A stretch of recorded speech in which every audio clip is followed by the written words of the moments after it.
Hello and welcome. You're listening to the Dungeon Speak podcast, a D&D campaign based on Greek mythology. My name is Todd, and I will be the DM of this adventure. Now the players will say hello themselves. Hello, I am Dylan. I will be playing Arkoridaun the Drow Wizard. My name is Darren, and I will be playing Celtra, the Drow Artificer. Hello, my name is Miranda, and I play Layla, the Human Paladin. Hello, my name is Becca, and I'll be playing Viska, the Bone Devil. Hello, my name is James. Hello, my name is Brittany, and I'll be playing Zoe, the Fire Giant.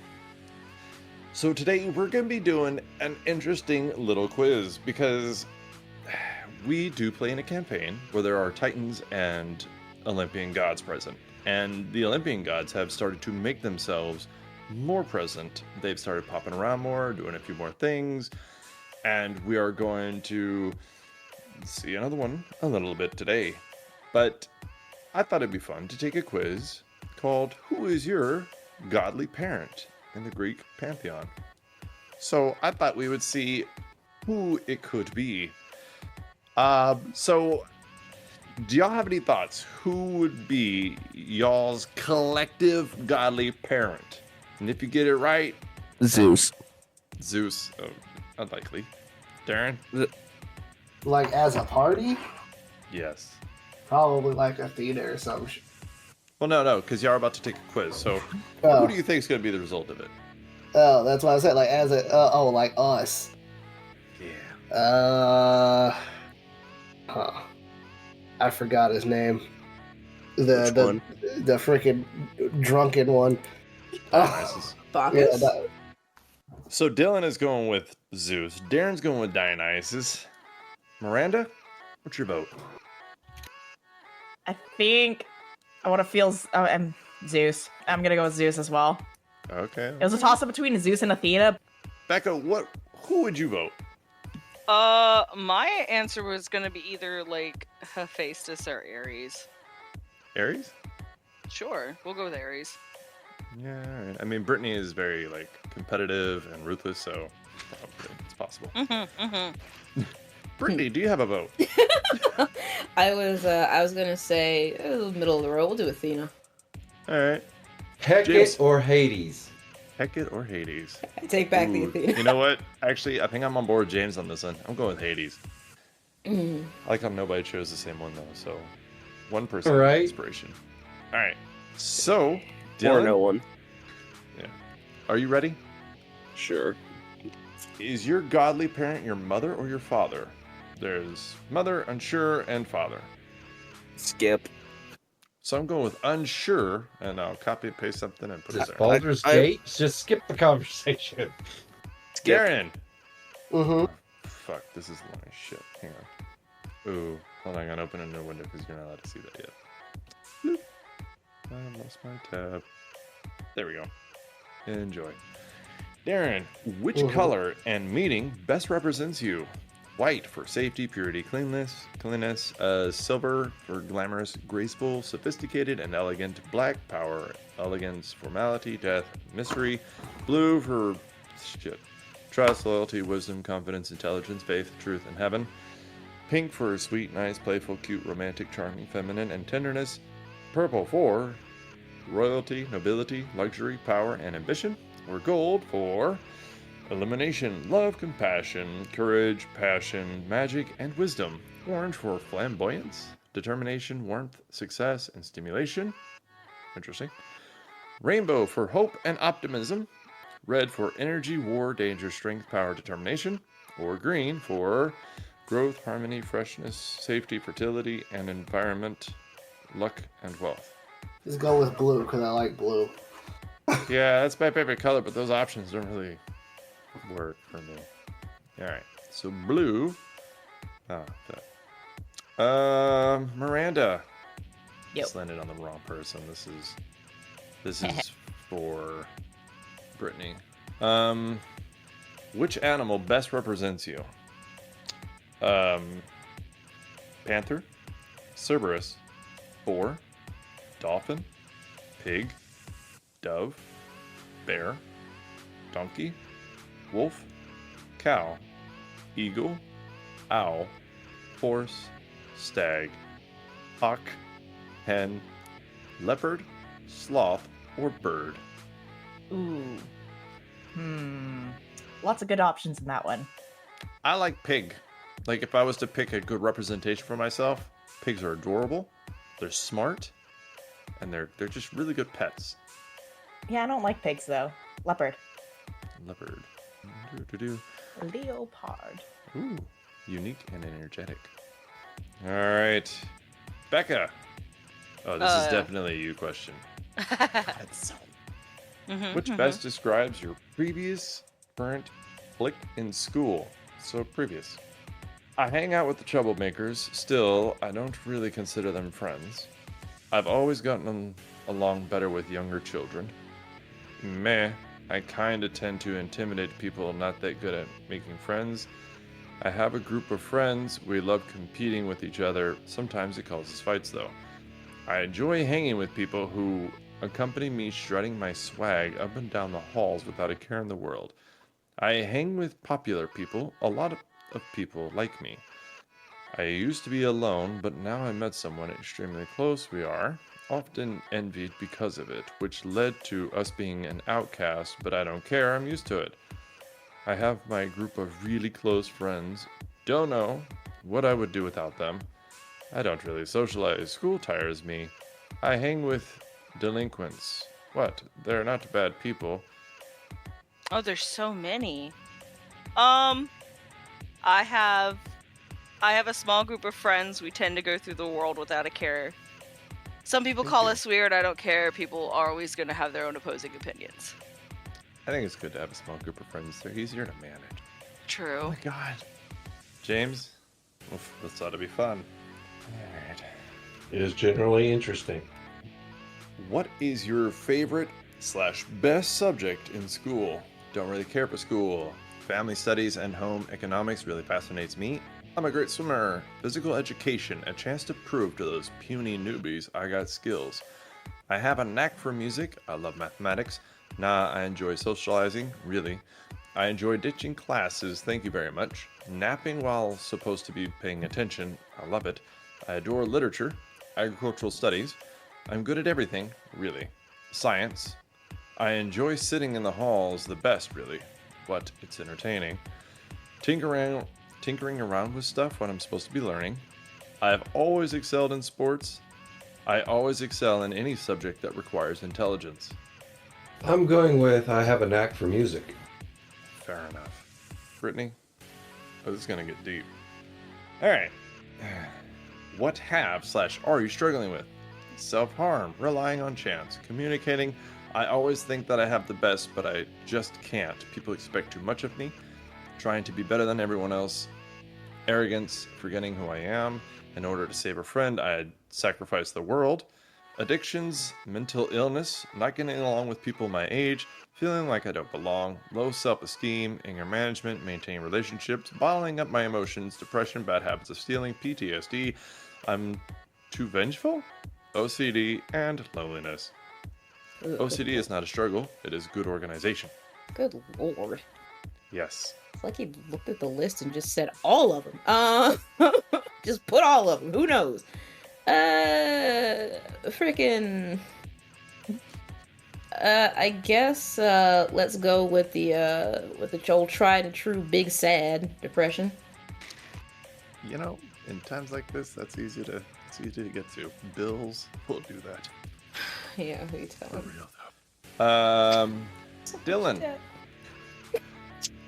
Oh no. Fuck. What type of music do you listen to the most? I'll listen to anything. I'm not the music type of person. And then here's your list. Emo, latest hits, alternative rock, heavy metal, anything that puts me to sleep. Songs from my childhood, like Disney or something. Classical, the stupid songs are the best. Creepy music intrigues me. And Broadway. Who doesn't like a good Broadway musical? I listen to whatever. Yeah, okay. So, I don't listen to anything. Great. Fuck. Darren. Yes. Is it another long one? It is long, but it's weird. Alright.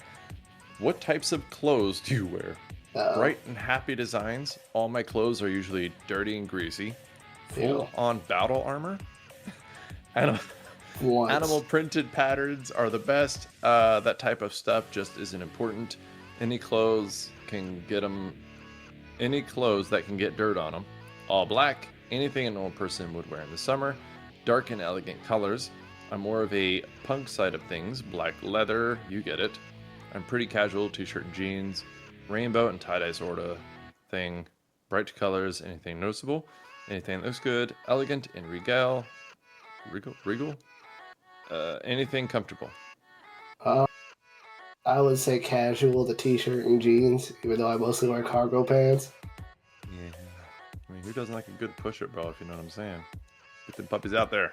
Let's go. Darren likes the extra pockets. Everybody. In my push-up bras. Yes. Miranda. Hey. This is, if it gets weird, don't answer for the love of God, I- because this is R-rated, but not anything Ooh. further. What? What place do you feel, or do you typically feel at peace? Anywhere comforting, like a river. Anywhere with nature is calming. The library, because books are fascinating. My bed. I prefer being alone. Somewhere where I know I'm in power. Why would I want to be at peace? What is this, some Disney movie? I don't know, maybe something like a workshop, as cliche as it sounds. I love creating things. Anywhere with children. I'm always at peace, basically. Anywhere with my friends. Anywhere with music in my happy place. Or, I love excitement. Panties and parties. All right. I'm gonna go. It was a toss-up between the river and the friends one, but I'm gonna go with the friends. Okay. Oh, man. Becca. Yeah. Let me scroll back up. What is your favorite pastime? Volunteering. I love helping people. Writing/reading poetry. Napping. Reading 24/7. Just being alone in general relaxes me. Competing. Stirring up some trouble. Socializing. Playing competitive games with like capture the flag. Being around children. Partying because YOLO. I refuse to let that one be an option, by the way. Sometimes I'll just roam around outside, so relaxing. Music is my passion. I love archery, training. I really love swimming. I love engineering and creating things, and spending time with my family. These all suck.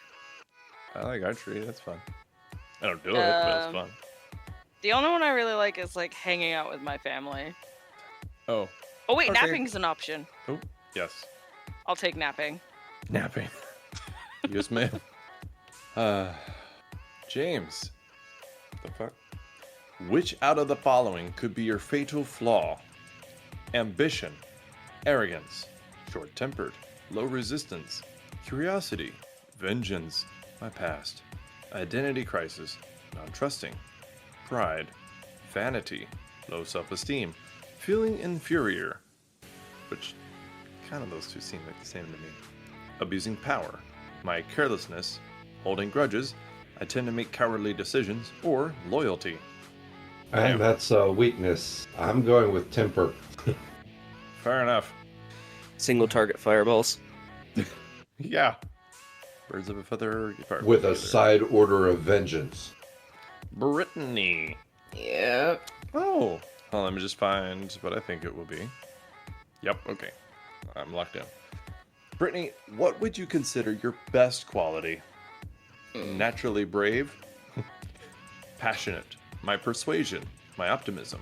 My creativity. My kindness. Natural leadership. My strength and empathy. My acceptance. My gentleness. My beauty. My luck. High intelligence. Strong sense of justice. Loyalty. Determination. My gentle nature. Wait. No. My power. My ability to stay calm in almost any situation. Or independence. Why are these so long? There better be a lot of options for God, these. I'm really trying to memorize all these, and I'm like, okay, got it. The question just keeps going, and I'm like, sweet lord, no. My best quality? What is your best quality? I'd probably say, probably say my creativity. Creativity. So I want y'all all to agree on this last one. because there's only one more question, and that's just kind of fun. So the question is, what is your greatest fear? Or what is considered your worst fear? Which is considered your worst fear? I'm not going to try to pronounce what they actually are called. I'm just going to say what they mean. So, the fear of truth, fear of the unknown, fear of the dark, fear of being unliked, fear of failure, fear of being forgotten, fear of confined spaces, fear of memories, fear of ugliness. I didn't know that was a thing. Fear of losing someone close, fear of heights, fear of imperfection, fear of change, fear of light, fear of spiders, fear of unluckiness, and fear of uselessness. Triskaidekaphobia. I'm kidding. Yes. The only one I really have is heights. I am also afraid of heights, even though I jumped out of planes for 4 years. That's 2 for heights. Does anybody got another one? Mine would be failure. Mine would either be the unknown or losing someone close. I don't have any fears. We'll say losing someone close, so thanatophobia. Phantophobia. I'm not trying to say that because I'm trying to be edgy. It's just I genuinely don't have anything I'm desperately afraid of. Oh my god, we found the chosen one. God damn. This is why I never talk about phobias with people. More than anything else, mine is uselessness, not being able to do something. So I train my ass off to fucking be able to do everything. Yeah, I feel that. Well, I mean, the heights and that are the only ones that people agreed on. So we have 2 for uselessness, 2 for heights, and 1 for losing someone close to you. So we have a tiebreaker. I'll throw mine to uselessness there. Okay. All right.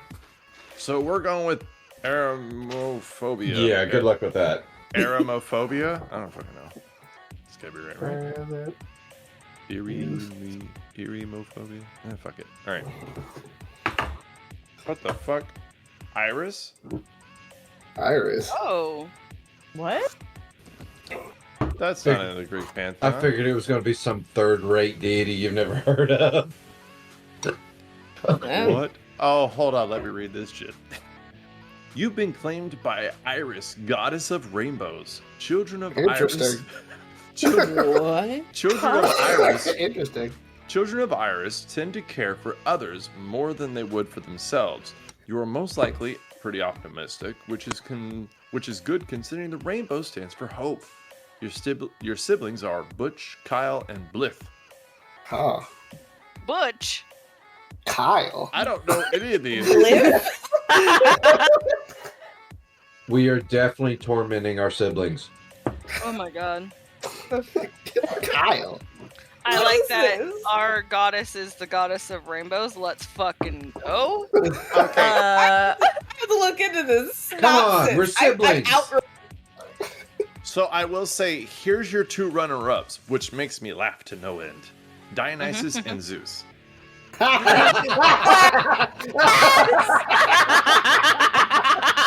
really funny. Yeah, Holy shit! Aphrodite is 5th on the list, so we were pretty far from that. That's one. really funny. So here's the one you didn't know. The next one would have been the one you picked. Miranda, who's Iris? See, that's the thing I don't fully know. She's some, like, lower-ranking god that I've never really She was a looked minor into. deity that wasn't very highly worshipped during her period of time. She's a song by the Goo Goo Dolls. Son of a bitch. How the fuck do you get a lady I've never even heard of and I'm running a fucking Greek mythology campaign? That's just embarrassing. There was just that many of them. Was this about Kyle? Is it- What was all that about? We're still on Kyle? It's very modern. Kyle is your brother, along with Butch and Bliff. Let's talk about how there's people in Greek mythology who are named Odysseus and Hercules, or actually Heracles, and then you just have this random fucking dude named Jason. Jason is a Greek name. Jason was also pretty bad. Yeah, Is but Butch a Greek name? I guess. And It I will. guess This. Kyle. I'm sorry. That part will never not be weird. I'm like, Apparently, so is Kyle. Kyle and the Argonauts. There you go. Kyle of the Argonaut. Lesser known Argonaut. All Kyle. right. Speaking of lesser known, let's go play a game with Celtra. Wait, what? Shh, you don't know him.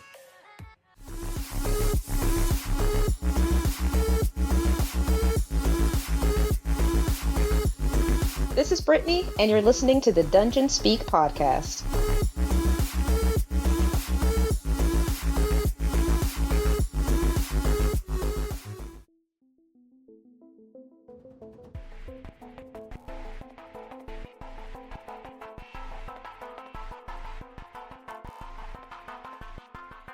So, some shit that went on. A group of drow left the drow city of Toriana and made their way into the Underdark on a task for Loth. The drow consisted of Kasna, the eldest daughter and the receiver of the task, played by Becca, Shadir, a priestess, played by Macy, Nightshade, an assassin, Talios, a weapons master, played by Stephen, and Arkoridaun, an archmage, played by Dylan. After some traveling and encounters, the drow were able to start a ritual for Loth, but was interrupted by a demon who had a new offering. He pledged victory and a higher standing with Loth and the drow overall. With some consideration and hesitation, Kasna accepted his terms. Under their agreement, she would train drow females in the way of controlled demonic possession. Her people would absorb the demons and gain their demonic power, along with many sorceress abilities. In order to do so, she had to send them through a portal the demon created. Unfortunately, many did not make it back, but since Kasna had never done this demon binding herself or been through the portal, it was chalked up to training or failure to do their tasks. But still, each day, drow were sent through, sometimes they came back. When Kasna and her band returned to the drow city, true to his word, the other three matron mothers in the city were dead. Her house absorbed their power, including wealth, soldiers, and slaves. Due to unfortunate events, Kasna's matron mother, Zathrin Velyavo, fell ill and Kasna was claimed the new matron mother. Under this title, she gained about 7,000 drow soldiers, 2,500 slaves, and wealth that is still being counted and sorted out. The females of the drow culture, with their newfound power, became even more cruel and vicious. The only people who were doing better are the surface dwellers, because Kasna had turned her attentions to absorbing more cities to further increase her power and feel Loth's admiration more and more. The Soul Patrol, as they have called themselves, gained a new quest and headed to Sparta. It was on the way traveling through the mountains with newly acquired NPC friends that things turned south.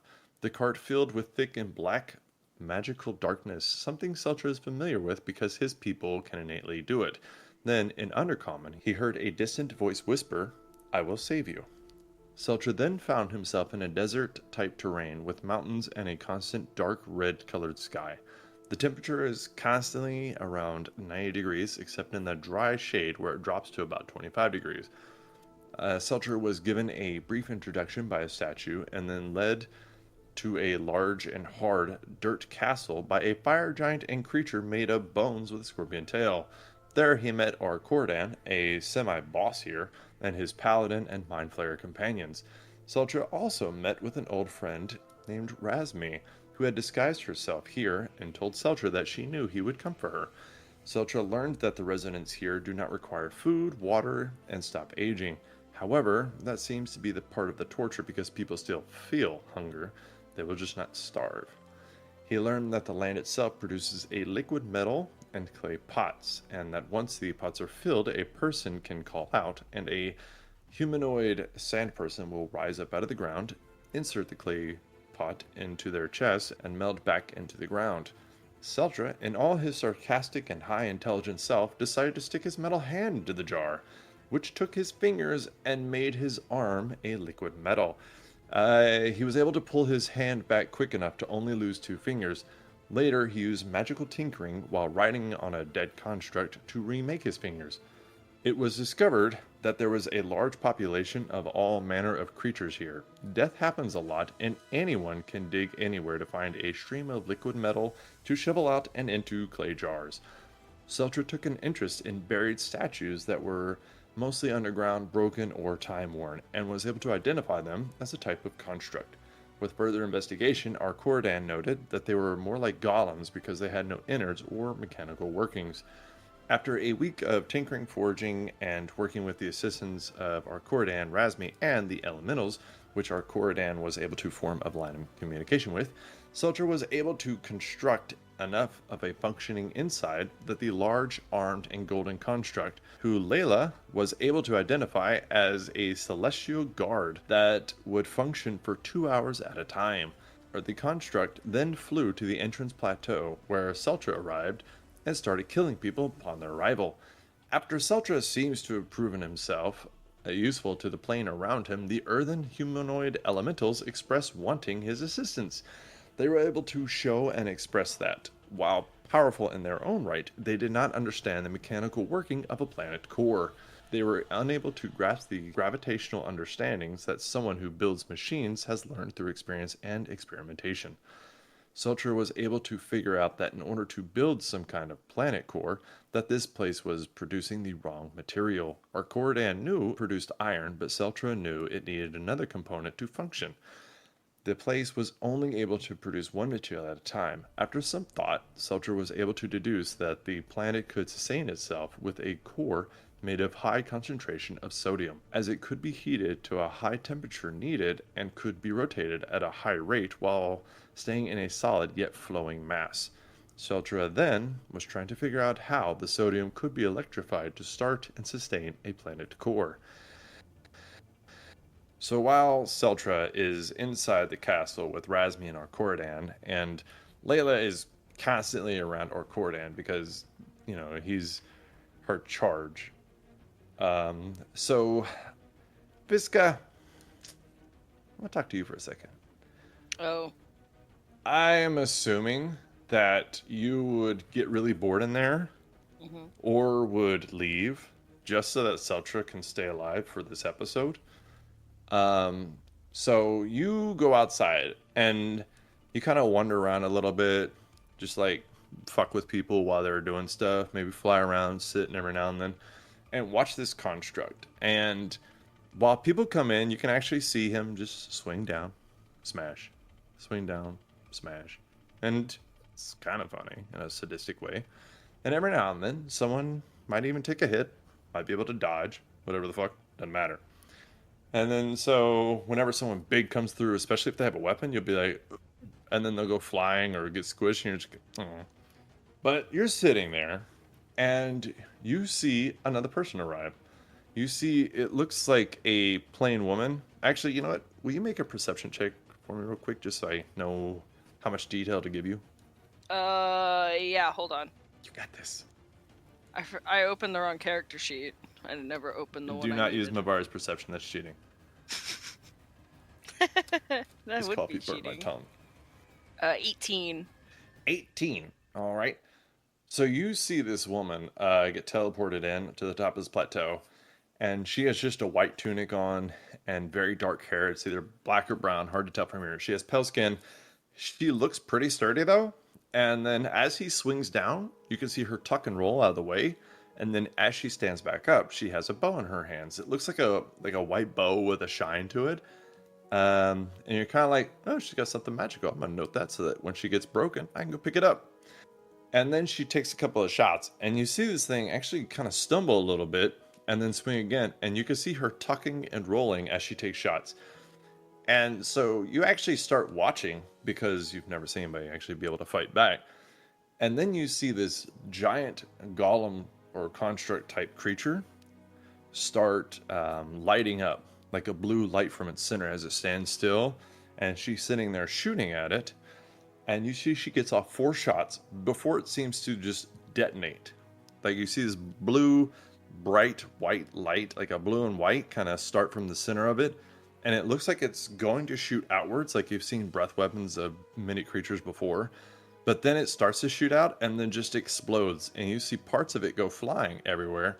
And you see this woman go flying also, but she's kicking as she flies. So you assume she actually might live through it.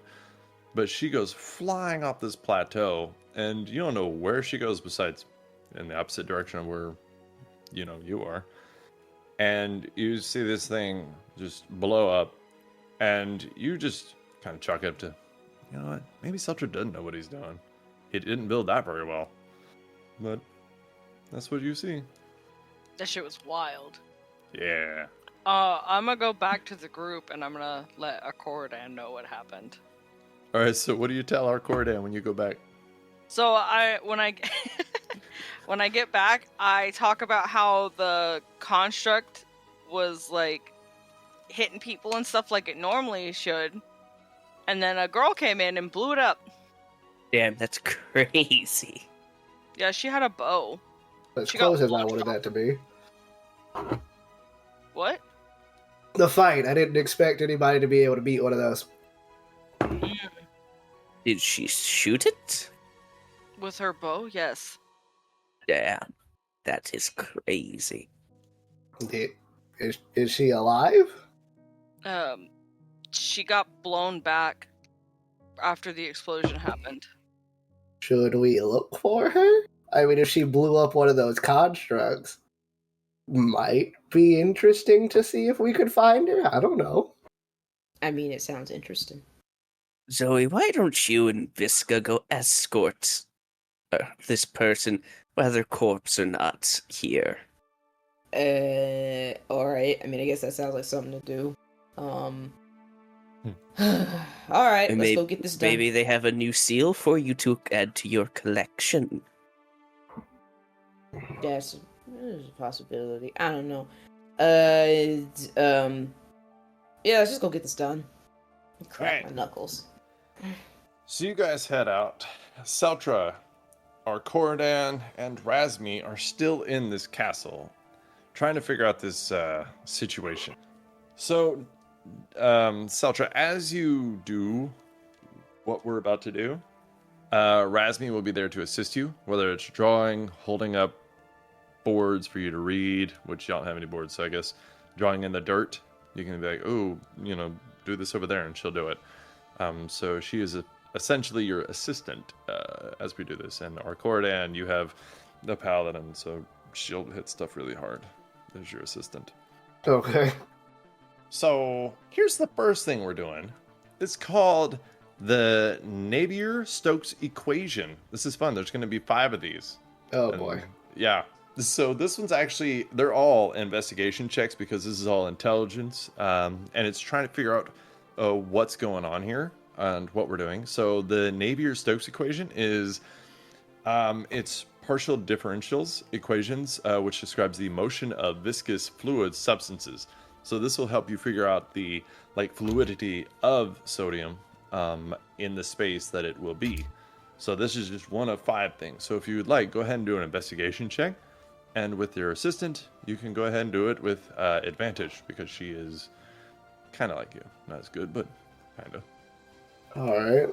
I'm going to go ahead and use Flash of Genius to make that a 22. A 22. Alrighty then. So with Am that, I rolling? Are you in competition with him? Nope. Okay, so no. If you want to do it separately, this will be like a little bit of you trying to do your own thing, which is an option for sure, because you could be like Lex Luthor, where you're like, I'm gonna have this over here, and it's gonna be better than yours, and then I'm gonna kill you with it. Like, you can definitely do that if you want. Yeah, that means I'll have to talk more. All right, so the second one we're doing is called the induction equation. This one is partial differential equations that relate to the magnetic field and velocity of an electrical fluid. So another investigation, please. And this one is actually a study under a word I can't say, but I'm going to give it a go. Magnetohydrodynamics. That sounds accurate, actually. It's a natural 20. 28 total. 28. All right. So you're able to get that equation going. So you actually know that one really well. The next one is actually a mass energy equation made famous by someone who isn't alive yet, but Sir Albert Einstein. So this one is just as simply simple E equals mc squared, and that's it. Watch me fail this one. Yeah. So this one's showing that when the energy of a body changes by an amount, which is E, no matter what the form energy takes, which is the M, the body will change to the amount equal to EC squared. So go ahead with another investigation check. I need to make myself some more tea. 22. 22. All right, so you have that third equation down. So far, everything's fitting together. You think you have a good lead on this. We're going to flip over real quick to... I forgot. Brittany, what was your character's name? Or is it? Zoe. Yes. I'm so glad I put that at the bottom of this document. All right, so Zoe and Viska. Yeah. You guys, after a few hours, because, I mean, you're just kind of walking slowly, you don't give a shit.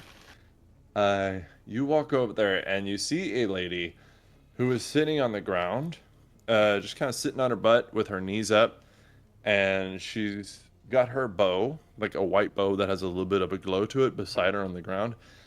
And she's got her arms resting on her knees, and she looks a little hurt, but not too bad. Like, you can see some bruising, and maybe where she had cuts, because you can see blood, but the cuts seem to be healed. And so she's just sitting there, and as you approach, she's looking at you, and she almost looks annoyed. She goes, who are you? My name's Zoe. And I just sort of like nudge Viska with my elbow. So at the start of this, I forgot I had a voice for Viska. Whoops. So I'm just gonna swing back into it. I think if I can. You got this. Think angry. We could ask you the same question. But Viska doesn't talk, so it's projected into the girl's mind. Oh, wait, all go right. away, be polite. So she holds up her hand, like, to say 1 second, and then she kind of like rolls over a little bit and pushes herself up, getting her bow, not in a threatening way, but just getting it like she's picking it up. And then she dusts herself off, and then she says, my name is Artemis.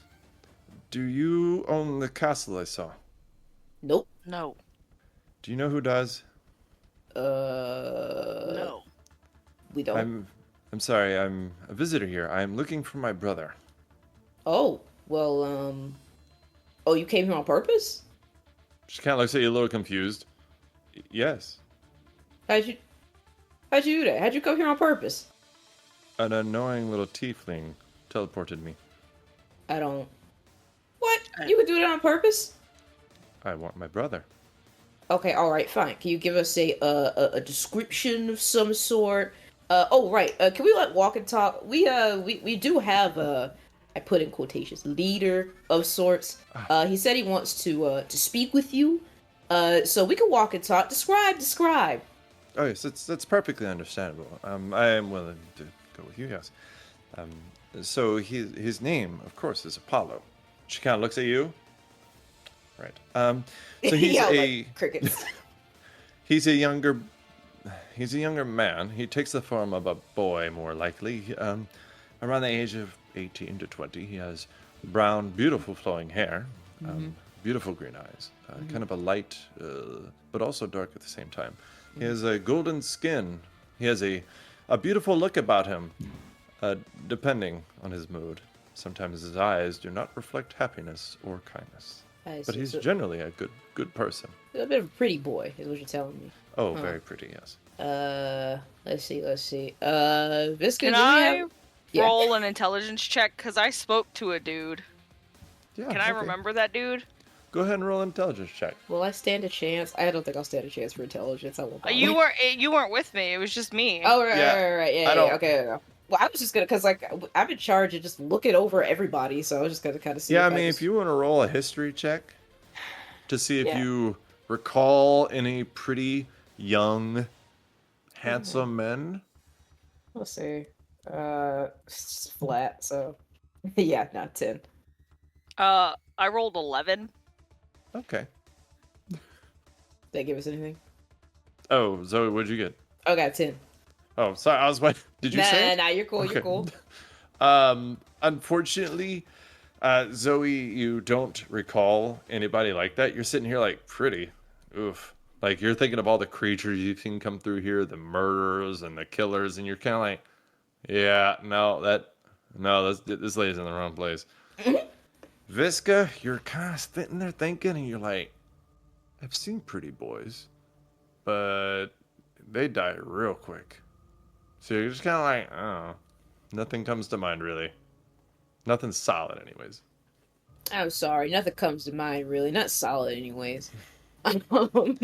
We I mean, well, who knows? Maybe the one of the our boss, or I don't know, his right hand or whatever might be able to tell you.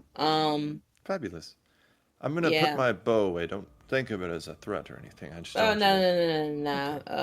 I won't lie, you're a bit of a special case here. No one ever comes here on purpose, and certainly nobody's ever looking for nobody. So not gonna lie, a little caught off guard, a little don't really know what to do about this sort.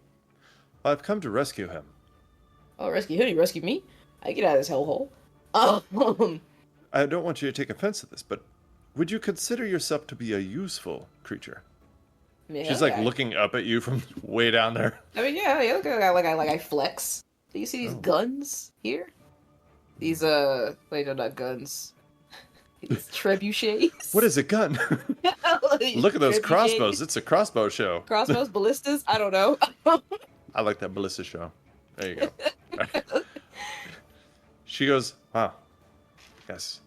Should we leave and you wish to come with us, I would be more than happy to have you accompany us. Oh, hell yeah, let's take it out of here. Cool. Yes.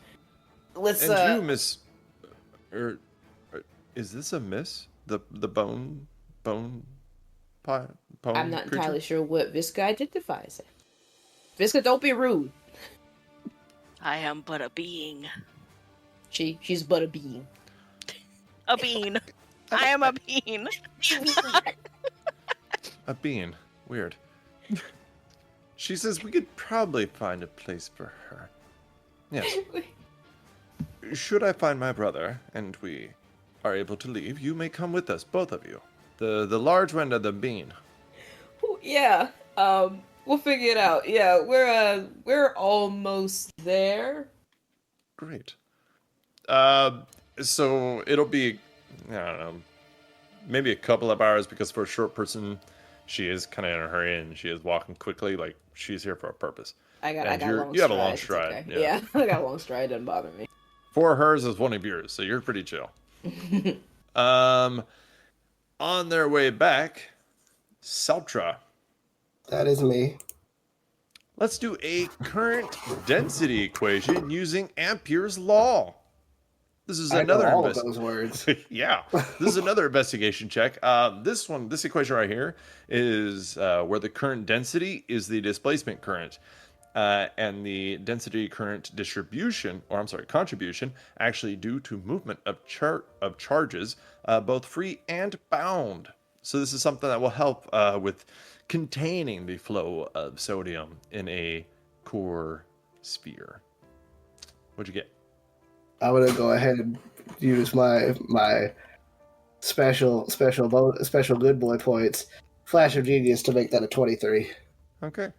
Don't worry, you will not be dooming a whole planet if you fail this. Oh, you can't see me winking. Okay, anyways. So, you pass another one with flying colors. Now, let's do the continuity equation. The 5th and last one. This is, again, another investigation check. So just go ahead and roll that with advantage, because Razmi is assisting you, and Arkoridaun is there for knowledge if you need it. 27. Nice. This is the equation of continuity, which works under the assumption that the flow will equal, or the flow in will equal the flow out. So this can be useful for solving properties of fluid and its motion. The equation of continuity applies to any incompressible fluid. So perfect for sodium. Now that my brain is fried, you said 27, correct? Correct. Alrighty. So with a 27, you get it perfect, and you are sitting there, and with I'm assuming that Arkoridaun would actually be able to give you some of his magic to use to create illusions or things like that, so that you can kind of walk around this and do your equations and measurements based on kind of a 3D hologram type situation. And Razmi is assisting you. She will draw in the dirt, put any numbers down that you need, and that way you have more time for thinking and less effort to put forth in trying to keep track of things. And with that, all 5 of the equations are completed, and you are 100% sure that you have an accurate equation and way of fixing and creating a sustainable core for a planet. Go. As that happens, Zoe and Viska walk through the front door with a small humanoid in between them. Celtra has never seen her before, I don't believe. Nope. Layla has never seen her before. What? Arkoridaun has never seen her before. This is a small, dirty, sturdy looking humanoid. Again, white tunic, black hair, serious eyes. She is quite stacked, so Layla, you assume that she might be an athletic or fighter type, just because of her build, and she's got a build like you. But that's a fact. You're not exactly sure of what she might be doing. You don't see any religious symbols around her, so she's probably not a paladin. Well, hi, new person. I'm surprised I'm the first to speak up.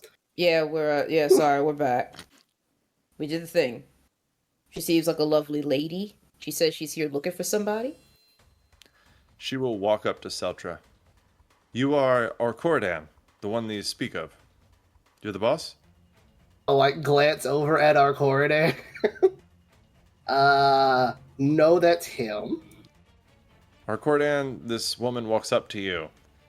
You're We're the trying leader? to use assault and battery. Because it's sodium.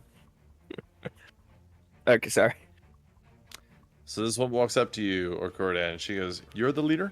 Yes. She says, "Okay, I have one request. Take me to my brother, and I will trade you a favor." Who is your brother? Apollo. Does that ring any bells? Roll a religion check. Religion check. 21. 21? So it's not a pantheon that you follow because Loth would kill him, but you think there's some stupid god out there somewhere distant, some childish divine being who thinks they're God, but they're probably just more powerful than the people around them. That, I don't know, something to do with music? Like some child who plays music and thinks he's a god.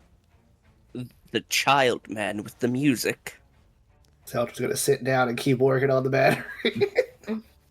She kind of gets that, unamused eyebrow raise that maybe your mother gives you sometimes. And she'd be like, I guess. Is he here? Yes, he is here. If you Well, lead that was him... above board. What? That was above board. Does Arkoridaun know if he's here? Yeah, I would say you... Well, I don't know. Roll a history check. Oh boy, I think I'm actually good at that one. Yes, I am. Hey. Oh boy, that was a piss poor roll, but 15. You know there's some childlike human that's being kept in the tortured area, and that stuck out to you because he looks harmless. A handsome young man. Yes, I think he was in the tortured area.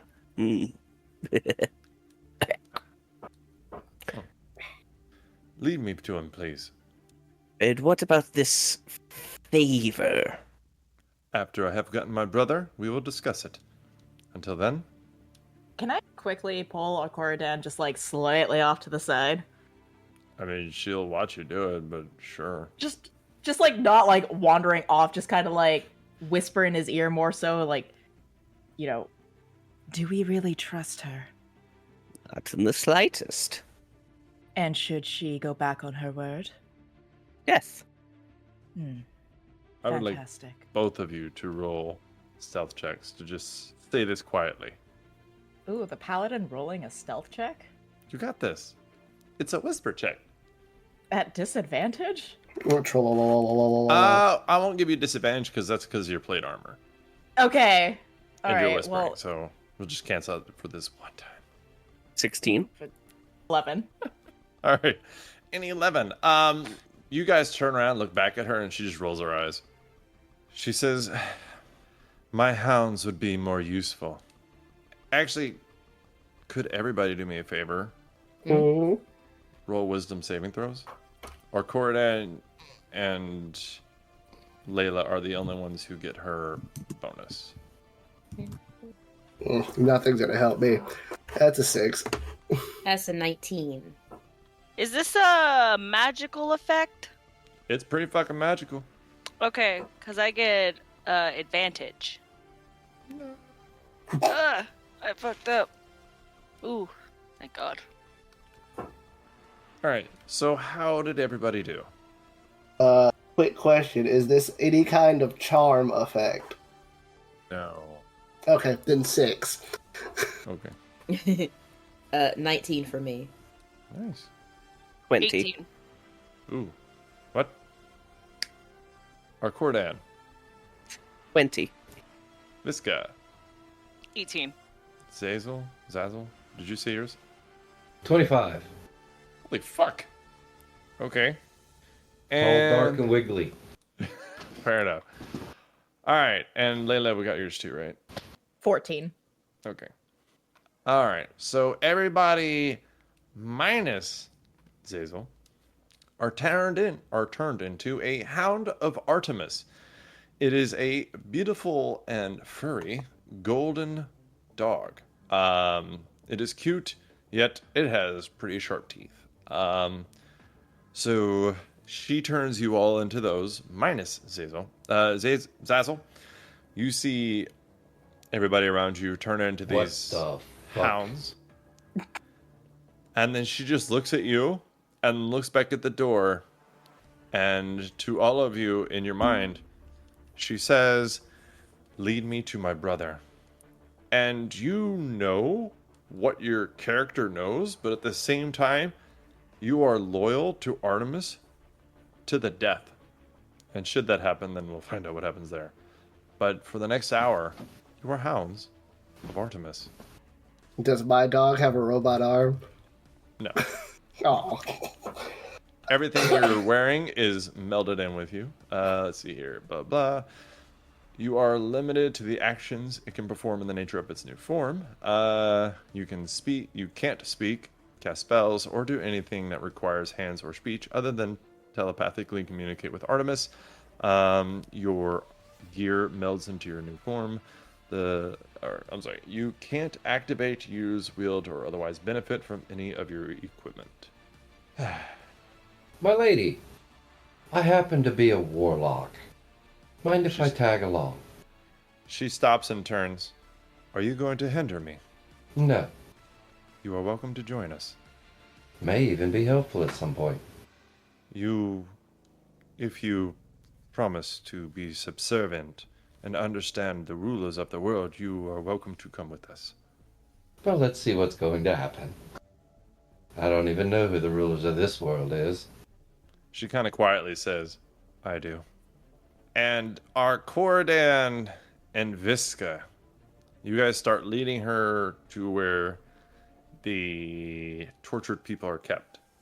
About halfway there, would everybody please, minus Xaxyl, please roll another wisdom saving throw. Okay. I'll So- say you're. Oh well, never mind. So we're dogs. Are we rolling as a dog or are we rolling our own stats? You're rolling your own stats. Okay. 7. Nice. 3. That's rough. Natural 20. What's your total? 27. All right. I got a 20. Nice. Layla? 17. All right. Arkoridaun, you pop out of your hound form. She stops and just turns. Are you coming? I was already on the way, but I don't do well with patience. you don't seem to be a doctor. She shoots out both your knees. You can see her kind of just eyeing you. I'm trying not to cause any ripples while I'm here. That's your warning. Let's go. And she kind of turns and follows. Huh? He was walking. He's just saying shit. She follows Viska as she goes, and you guys are almost there. Would everybody minus Arkoridaun and Xaxyl please roll wisdom saving throws again? I don't think I'm going to be able to make this. You're not. What do I get? Where's Celtra? Nope, even if I use my thingy, that's a 20, and that's not high enough. 4. Fire Dog giant's not good. buddies. 17. All right. 27. 27. Layla, you pop out of your hound form. I never want to experience that again. Wait, if we were all grouped up, do we not get Layla's You aura, or wouldn't is it gone? now. It wasn't active while she was a hound, but now that she's not a hound, you would get it. Okay. Damn. If I had that, I might have a chance. Layla, she will smile at you. What you want is nothing to do with me. I want my brother, and then I'm leaving. I will not be a bother to anyone. I'll just glare at her. She smiles, blows you a kiss, winks, makes finger guns. Oh, wait a minute. Hold up. I'm sorry, crossbow guns. All right. Finger crossed. All right, so you guys continue walking, and about 15 minutes later, you come to the little torture area, and you can see there's probably about 20 of these people strung up by their feet, with their hands bound behind their backs. And as you walk up there, with all these different kinds of people, creatures, beings, most of them you don't actually even know what they are. You can just see the hatred in their eyes. You can see their blood starting to drip as cuts form on them, and then heal right afterwards. And you can see some of them are trying to scream out in pain, but no sound is coming from them. And then from the very back, you hear this very boyish young man say, "Sister, help!" Sister from the same mister. And you see her draw her bow, Artemis, and run towards him. "Apollo!" And she shoots through, or we'll say it takes 2 shots, because nobody's Robin Hood. She shoots through the rope that's holding him. And who has the highest perception? Or passive perception? I have a 15. Does anybody have higher than that? I don't. I'm a dog. Even. Okay. Dog nabbit. All right. So with the 15, I'll say you see a small ripple outside of this area in the dirt. But as you look, it's gone. It's one of those things that you're not really sure if you actually saw it or not. So as she lets him down, she kind of pulls him into her arms and holds her brother. And you can see she's much larger than him. And she cuts the ropes behind his back that holds his hand with like a little dagger she has on her, and then she puts it back and she kind of helps him up, and then she kind of just looks around. "Thank you, everyone." Bark. Bark. You can talk to her telepathically. Oh, you're welcome. Okay, hey, you said that you get us out of here. Indeed. She kind of leans down and she takes a knee in front of you, Zoe, and she pets you on the head, and you're a little mad, but as her fingers kind of go behind your ear, I mean, it was kind of good. And she's talking and she's whispering, and she's like, "You are my new friend, and I will take you with me." And then she stands up and looks at Arkoridaun. "What is it that I can do for you? My brother and I are quite powerful in our own rights. We will assist you in any way you need." And you can see her brother looks really mad, and it looks like he's just staying silent, kind of looking at her and then looking down at the ground. I think everyone in this collective group wants to leave this place. Bark. Okay, then. I'm not sure what they're saying. Tail wag, bark. If there are no objections, we will leave then. I have none. And she looks at Apollo and she says, "Get out your flute and find the exit." And he just kind of stands there for a second before he starts kind of fidgeting with his fingers. And he pulls out a flute and he's like, "Sister, I have to tell you, something's wrong. I can't use a lot of the powers I had." And she just looks at him really confused. And she's like, "I don't get it." She's like, what do you mean? And he gets, I don't know, he'll go to Layla and be like, "Excuse me, miss, Yes. do you have a blade? Why? I would like to show my sister something." She's kind of just eyeing him. I look over at Arkoridaun for approval to pass a blade. He will gently nod. And yeah, I pass over my scimitar.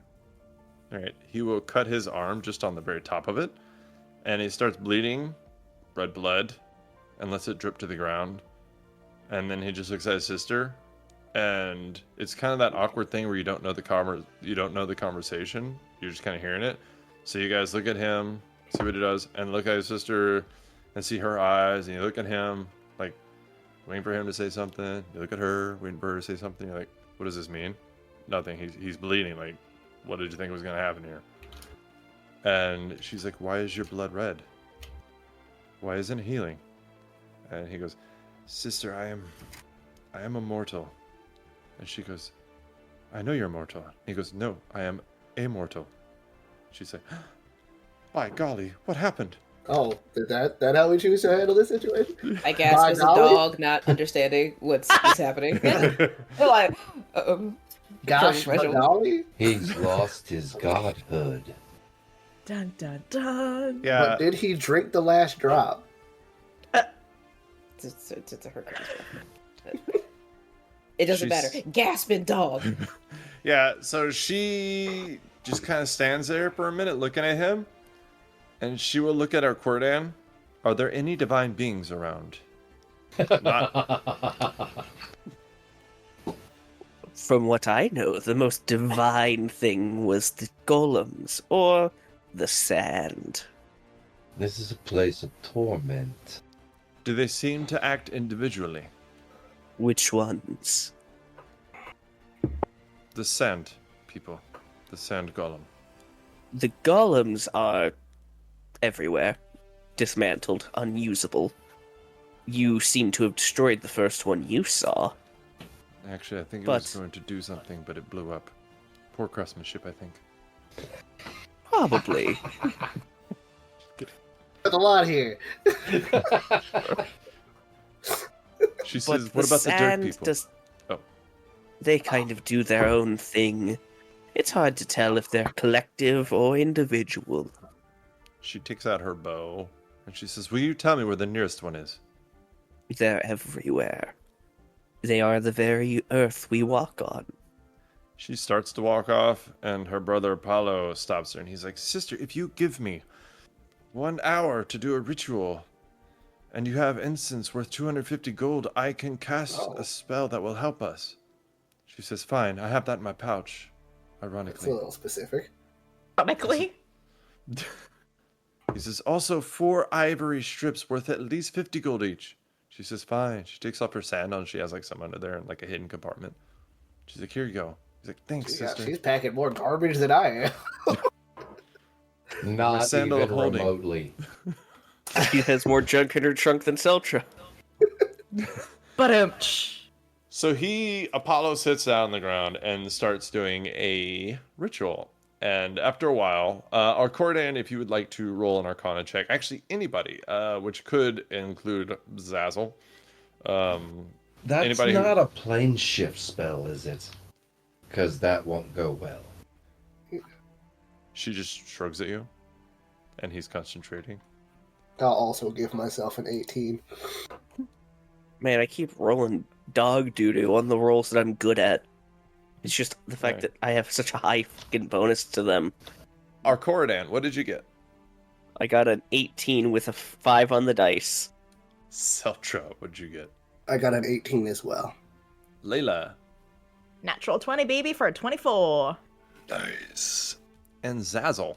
25. All right. Anywho, so y'all know that he is actually using dirt from the ground to cast legend lore to learn more about this place, to try to figure out where an exit might be. And you know that because Xaxyl knows everything about magic, and Layla knows about it because she's hung around some people that care about legends. So as he's doing that, and you asked if it was plane shipped, and Artemis shrugged at you. Never mind. I figured it out. What is he doing? Legend lore spells. Bark? Layla, do you have holy symbols on you? Yes, I do. Where is it? It would be on the center of my armor plate. All right. She will walk up to you and she will pick up the scimitar next to him and hand it to you. And then she will put her finger like about an inch from the symbol. What is this? It's my symbol. For my god. I don't recognize it. Who are You they? don't need to. We come from many worlds and many gods. She raises her eyebrow. What is it, child? It's a god of death. She smiles a little bit. Must not be a good one. I've never heard of them. What is their name? Ooh, damn! Ouch. It is the god of Anubis. I know that one. Puppet deity, no doubt. The god of puppets? Celtra, she will shoot you. I'm a dog right now. Yeah, I'm you a herd communicate dog. She can hear you. Yes. You communicate telepathically with her. Alright. So Layla, she will look at you and just kind of go, if you ever want a real god, you should come over to our side. Your god ain't shit. I'm gonna just roll my eyes and scoff. What does that scoff sound like? Ooh, good. That's a good scoff. Alright. So, and after a while, Zoe and Celtra are no longer hounds. And is there anything y'all want to do until he ends this spell? This is the most productive we've done in 100 years. Oh yeah, no, I'm loving it. Things are actually happening. I mean, I could have done without the dog thing, but I'm not sure what realm she comes from, but she's powerful as hell. yeah, for real. Best one down. Might be able to actually get us out of here. Isn't that great? Yeah, that's crazy. She's no sin seen. She's no sin seen, but as deities go, I guess. I don't know who that is. We finally able to see the sun, grass. Mind Flayer deity. Oh, does it also have and I gesture towards the face with the tentacle? Mind flayers have worship. Yes, actually. I thought you all just liked brains. She is the god brain. Knows all. So I have a question. Yeah.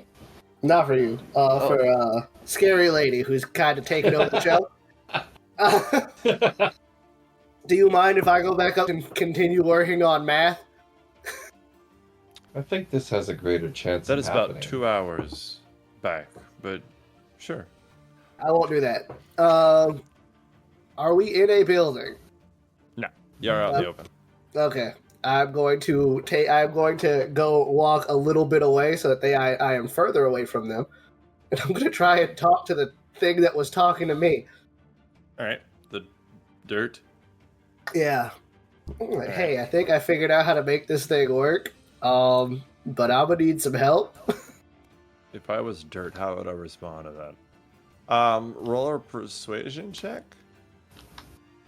Oh boy, I'm not good at this one. 18. You did all right. You see in front of you a question mark drawn in the dirt, just kind of form as if somebody's drawn with their finger, but there's no finger. So I think I figured out how to use specific metal to fix the core of the planet and make a really awesome battery. But I need to get to the core, and I need like a shitload of lightning. So you're not building a battery, right? You're building a core of a planet. Well, yeah, but You keep calling it a battery, and I don't want you to be confused. It's not a battery; it's a core, like with gravitational pull and everything. well, yeah, it functions. Its purpose is it's a power. So to him, it's a battery. Okay, that's fair. All right, you see another question mark drawn. I don't know if explaining it to you is really gonna fix this problem. But here we go. So anyway, and then Celtra's gonna start explaining all of the equation. You see an arrow drawn in the dirt going back towards the castle. I'm gonna have to walk all the way back there by myself. Do you say that out loud? Yes. Okay. You see a human woman with red hair and freckles and really pale skin kind of whistling with her hands in her pocket walking by you like she's pretending to mind her own business, and she's like, psst, psst, it's me, Rasby, psst, let's go. Oh yeah, you didn't get turned into a dog. All right, let's go. I did, but I stuck away. Pretty clever. All right, let's get the fuck out of here. It helps to be forgettable. Let's go. So she will actually cast Expedition Retreat. I don't think Expedition Retreat is on one person, right? It's not self-only, I don't think. Let's find out. Because that's the only spell she has that can help. Oh. She's going to upcast Haste, so y'all can both just fucking book it back. Alrighty. Forgot she has that. Alright. So you guys will make it back quickly. So as you're quickly and hastily running away, Arkoridaun, Artemis leans into you and looking at Celtra running away. She goes, "Is he a threat?" A fool? Hmm? Threatening, I wouldn't say. You can like it for someone who's so little. Do you want me to Lucky.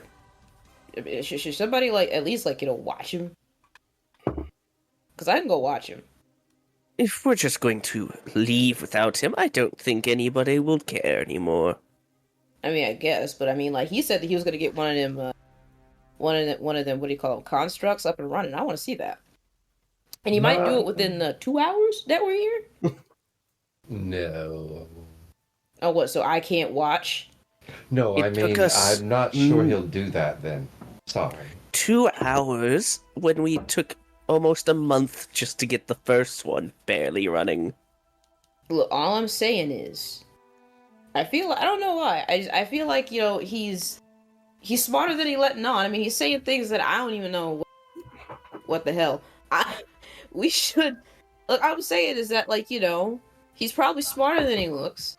And I think that leaving him out in the middle of the desert is a bit of a waste of time. We could keep him, and then keep him in a tank of some sort, and then when we need, an equation needs to be done, we pull him out. We'll give him pellets every day. I'll feed him, I promise. Can I keep him? Oh, can I? I say sarcasm. Can I keep him? Oh, can I?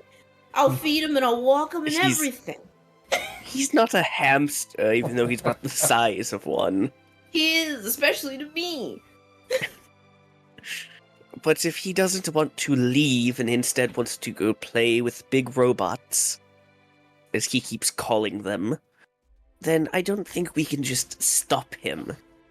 Okay, look, I'm just gonna make sure that he ain't doing nothing shady, and then I'll pop right back. I mean, I look over, it's not gonna be that long of a walk for me. I mean, for him, look at him, he's got a leg it. His legs move real fast. I'll be right back, trust me. I'll get the Then tray. be quick. Of course I'll be quick. I'm always quick. Quicker than y'all. Then I just like... Eyebrow raise. And then I start like running after them with no context, of course. Yeah. So a little bit after she leaves, and Artemis is just looking at y'all like you're weird. Apollo will stand up, brushing himself off, and he will say, "While I think it's nice that you guys think my sister came here and made everything better, I would like to note that these are my spells being used. She shoots things with a bow. Just putting that out there. That's it." I never said that it was your sister who did your spells, young man. I was trying to concentrate, and it felt like y'all were giving her credit that I believe it should be at least shared. I just just putting that in there. Are you okay? I'm a Mortal little hurt right pride. now. Yeah, I took a lot of emotional damage recently. I'm still kind of healing. I was like, You were doing your spell. I don't think we wanted to interrupt concentration. you know, I'm Apollo. He kind of like just looks at you like, duh. You know, And Apollo. we should care. Well, yeah, I've never heard of you. I'm the god. I've never even heard of his pantheon. Okay. I- Well, anyways, Young man, So, you must uh-huh. understand that we're not What? from your world. okay. I'm like a god, and I'm like well respected and liked, and people love me. Weren't you just going on about how you're mortal now? I was a god, and people loved me. He like moves his head side to side. Look at my hair. Isn't it cool? It's really flowy. Hey, so I'm gonna make Never like understood that. I'm kind of hungry. I'm gonna make a feast. If y'all want some, it'll take like 10 minutes. I just gotta summon it, and then if you want, we can go get your friend, and I don't know, we can do whatever. But may I be honest with you? And I don't want to seem rude or anything. You know, you can. I'd prefer you didn't go against me on this. And he goes, I would like to kill the Celtra person. He Not released an enemy of ours, my pantheon, and he's the reason I'm here. Actually, I would advise not killing him until such time as we've determined their idea does work, and his is still functioning, or at least making some progress. Xaxyl does have a good point. If this, in fact, doesn't let us out, which is not me insulting you this time, This time. then we might Yeah, but- need alternative means. But if it does work, then you can kill him and Xaxyl may eat his brain. I like that idea. well, I can't really like come back here. So if mine works, then We'll we take just him leave. with us. Okay. Yes. Okay, so let's eat, and then we'll get him, and then we'll leave, right? Yes. And if Okay, it doesn't work, then, well, we're still here. And we might need him alive. If it does work, then his mortal coil is all yours to do what you please. Okay, thanks. All right. So he starts like getting the material components out of his little pouch he fucking carries on him. But he starts summoning a feast, a very heroic looking feast. So everybody except for Celtra and Zoe, you will for the next 8 hours. Hold on. I'm sorry, for the next 24 hours, you will be immune to disease and poison. You'll be cured of any if you have any. You will have advantage on being frightened. Wait. Nope, you are immune to being frightened, and all wisdom saving throws are made with advantage. There's not a single brain here. I'm probably going to opt out of the meal. That's fair. You gain 11 temporary hit points. So everybody except for Xaxyl and Zoe and Celtra. We'll grab a few weaklings for you then. Maybe we'll find a smart one among the crowd. Oh, I've already looked. There ain't any. Interesting. While y'all are eating, because it takes an hour to consume, he is going to detail to Artemis what happened in the dungeon of Delphi, with the encounter with the party, the Soul Patrol, and releasing Phoebe, and how they released Delphine, and they are in fact he is in fact part of the group that killed her archers. How Hyperion had showed up in that encounter, so he's out there also. And then how he was going to, how would he put it? End the releasing of Titans by killing this group when a Titan attacked him from behind as a coward and sent him here. But he knows that Persis, the Titan of Destruction, and one other one that he didn't get a look at are also released. And he will detail this to her, and you are all aware of this, except for Zoe. Y'all might be having some slight problem in controlling your world there. Your pantheon is quite confusing. It sounds chaotic. Artemis will look at you. She will say, a long time ago, the leader of the Titans started imprisoning my family. And when they were released, they in turn imprisoned the Titans. Now they are being released and killing people and killing Olympians. And they attempted to kill my brother, but apparently they failed, and he lived, and he's here. So we will go back, and we will kill them and their little mortal puppets. You are welcome to come. So it's a big-ass family feud. It will not be an easy fight. I didn't say that. I wonder if the legendary god Steve Harvey will be there for this family feud. No. We tried to get him on, but we couldn't afford his Mustache. appearance. Yes. His thick mustache was not to be trifled with. I do enjoy the slaughter of those who oppose me. Artemis will look at you. What are you? I'm a wizard. That's like a research person, right? Correct. And I have you carved. You're a tan elf like Celtra. Underground is more correct. She looks at you. Why would you want to live underground? The sunlight hurts my eyes. You should live in a forest. The trees will shade you. Wow. Well, I knew of some who liked the forests. Usually they were made of mushrooms, but my point isn't there. Strange. Yes, and my people are also subterranean. We usually live near the dark elves there. Are you a hybrid of some kind of sea creature? No. No, they just look like that. And what is your kind called? Well, most of the mortal races call us mind flayers, though that is not our name. Mind Flayer. Why do they call you that? Because we tend to flay the minds, and our meals are literally brains. Oh, We believe in enslavement and power generation and nice, peaceful, sentient societies. you should Okay. definitely come with us.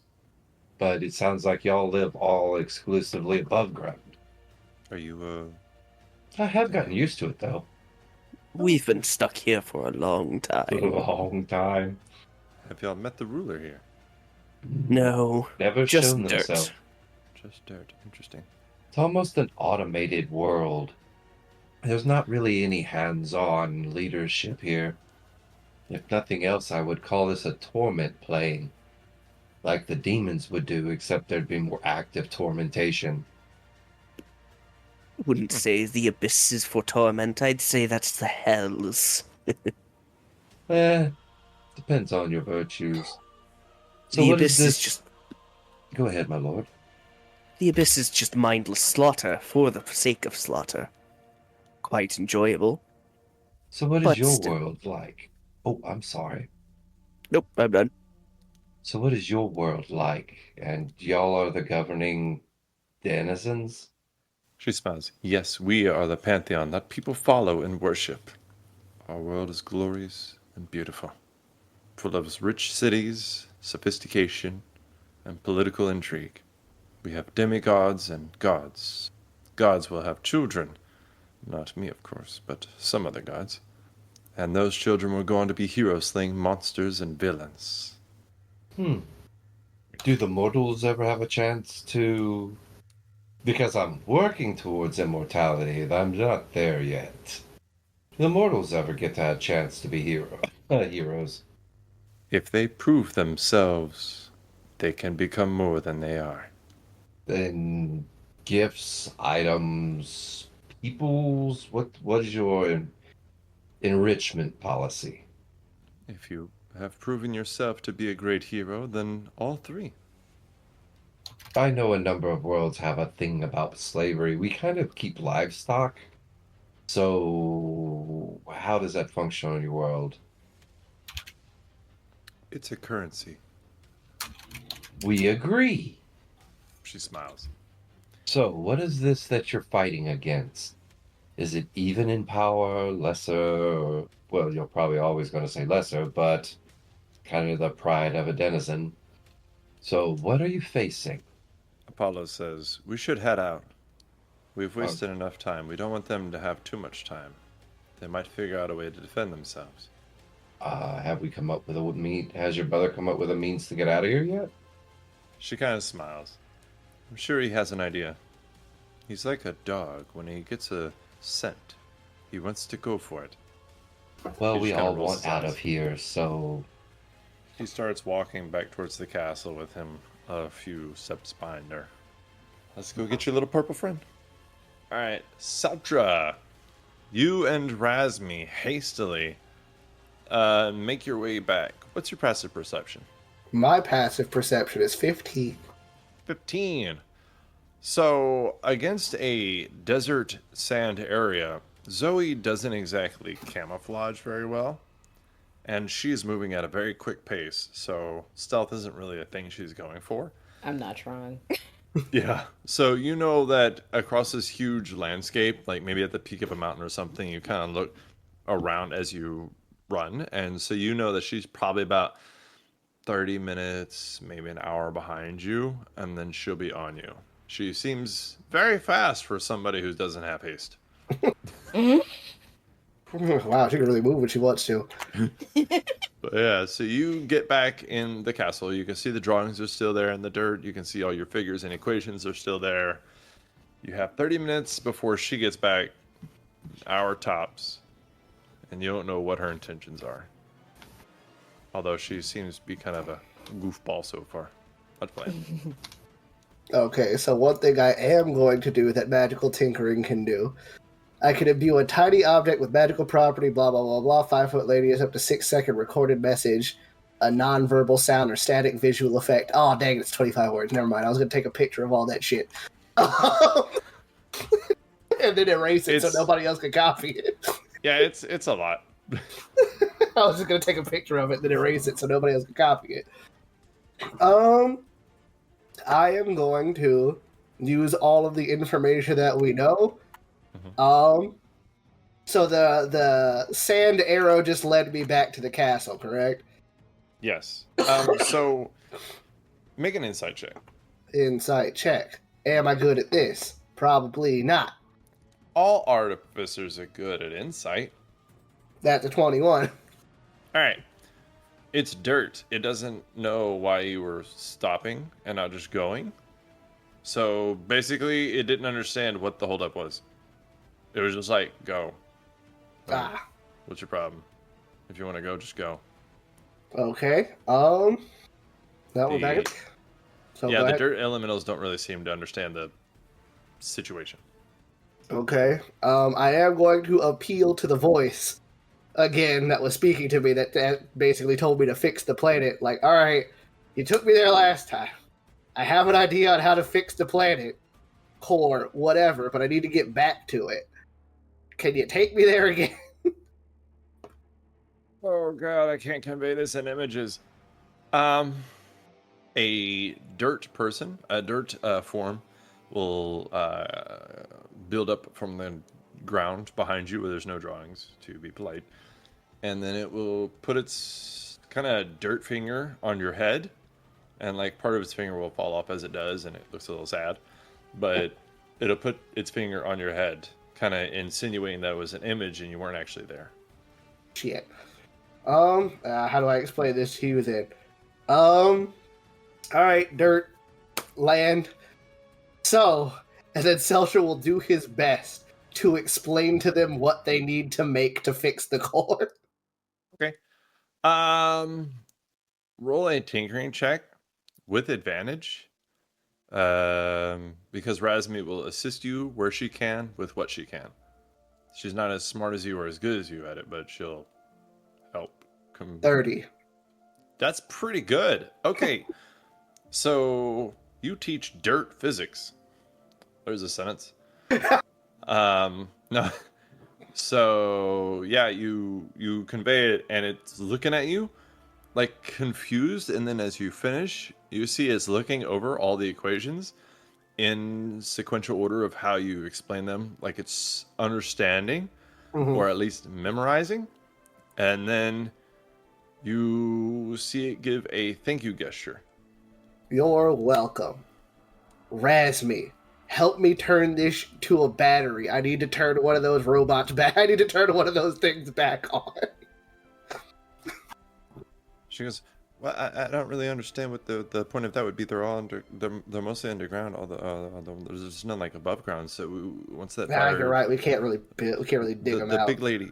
Well, the big lady's coming back. So if you can convince her or like mind control her to lift another one out of the ground, then we could put one in there and then turn on and then fight our way out. We'll figure something out. Hey, you said all of the pots turn into whatever is currently being produced, so like all of those pots that were in that room would be sodium now? No, they stay clay pots no matter what. No, I mean like the stuff inside of them, I meant. Because the liquid metal inside of it. It would just, all of it changes at the same time? Yes. Okay, cool. I'm gonna go get one. Okay. You're gonna put your hand in it? No, I'm not gonna put my hand in it. All right. I figure I would need the actual thing that generates the power if I want to put it in the construct to generate power. All right. So I'll say you have probably about 10 minutes, 10, 15 minutes before Zoe gets there. So is there anything you want to do? I will do everything I can without putting it in the construct to get it ready to be put in the construct. The energy source and everything. Like, get it set up. So you don't really have a way of creating a flow with the sodium, like to get it to spin, or... I'm sorry, I'm looking at her spells while I say this stuff. Okay. New shit, Expeditious Retreat. There it is. And it is self-only. All right. She doesn't have any lightning spells. That's what I was looking at. And I'm kind of looking at other spells she has. You don't really have a way to spin the sodium or electrify it. Dang. If you had a rod of lightning. No. Which I don't anymore. Well, that blows. Dang, I really don't have anything lightning related. Yeah, no, I'm looking at her spell. She's fire as fuck. Yeah, she's probably leveled up over these last 50 episodes. Zoe. Yay.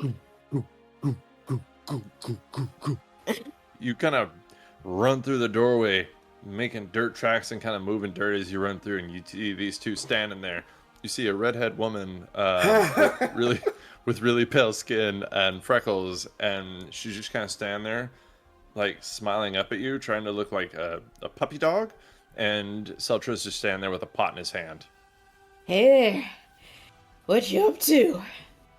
You wouldn't happen to know if there's like anything that can generate electricity around here, would you? What? You want to bring one of those things back to life? I mean, can you do it within the next, I don't know, hour? We're kind of wasting time, man. You're about to miss the train. Yes. If you can at least get its chest out of the ground. I bet I hadn't run like that in a while. Okay, fine, but you promise you'll get it up and running? Yes. You better not make me miss this. And if I am able to get us out of here. Well, I thought that pretty boy kid was gonna get us out of here. Well, are we? You? That's what I was told. I'm just saying. Maybe he can't. I mean, why wouldn't he? If he was able to do it, why wouldn't he have just done it already? I thought he had to like cast some sort of spell or whatever. I don't know what he has to do. I'm working with some pretty So what are you volatile telling me? forces. What are you telling me? This is just a plan B? What, me? Mine is definitely a plan B. What, the robot? Yeah, the thing that you call a machine. I say it like in quotations. You say that this is a plan B in case Pretty Boy's thing doesn't work, right? Yes. Because now that I know that it's an option, and I stamp my foot, and I freaking ball up my fist in a threatening way, I'm hell bent determined to get out of here. Yeah, and I can help with that. But you have to promise not to punch me. I won't or punch hit you me at all. I won't harm you as long as you're telling me the truth. I am telling you the truth to the best of my knowledge. I glared down at you. Insight check? I don't know if I can do that to a player. What are your rules on that? Technically you can't, but because it's fun, let's give it a go. Okay, cool. Am I lying? This is the best of my knowledge. I don't know. Are you? It kind of sounds like you are. Your mouth is moving. I'm assuming you're lying. That's why I was asking. The way you were sounding made it sound like you were lying. So I was like, oh, okay. Check. I'm just not sure. Okay, 15. Do I have to roll? What do I have to roll? Are you lying? I mean, whatever was speaking to Celtra said if he can fix the core and get him out of here, so as far as he knows, he's telling the truth. But he also doesn't know whether or not Apollo can. So, Zoe, you think he's telling the truth, but he's talking to dirt. So, and his friend, the only person who seems to know him, is batshit crazy. She talks to herself, and she assumes many forms a lot of times. They're not even very good. So... I can't believe I'm hedging my bets on a child and a man who talks to dirt. I guess it's better than nothing. I mean, all right, you gotta hedge your bets on another child and a lady. I mean, I got nothing. She seems pretty competent. No, that's what I meant. The other child was the child, and I gestured to Raspy. That ain't no child. It's a grown-ass woman. She looks at you appalled. She says, I'm not Razmi. My name is Bethany. I'm a shoe salesman. I sell shoes. It's okay, Razmi. You never fool anybody with that. You know that, right? You have to know that by now. You've been here for so long. You have to know that by now. She kind of looks disappointed, like, name one person? Honey, we just ignore you. Okay. All right, fine. Point me to whatever. I won't stand here any longer. You better not have me miss this. And I'll start. What is it you want me to do? Are there any of the other constructs that look like they are out of the dirt enough that... Wait a minute, can I just ask the dirt? I mean, you can. But it has expressed before that those things are meant to hurt people and harm people, so it might be a little confusing. That is true. Let's see. I'd rather have it up. I don't know how long it's going to take the dirt to unfuck its planet. Oh, this is a toughie. That's a sentence you just said. It is a sentence I just said. Also, anybody got any, paper? No. All the brainy guys are, I point, over. Alright, fine. I'm gonna rifle around the fortress for essentially a pen and paper so I can write down all this that we just figured out. It's okay. I know where Xaxyl's stuff is. He keeps paper. We'll go rifle through Xaxyl's. You have paper now, Xaxyl. Put that on your character sheet. Alright, so I guess you find some paper. And Celtra's gonna copy down all of the equations. Ranfamy, write all this stuff down. I'm gonna go ask the dirt to get the robot to get the machine out. Part of me feels like I should have just gone back. This doesn't feel like a good work. You asking dirt, man.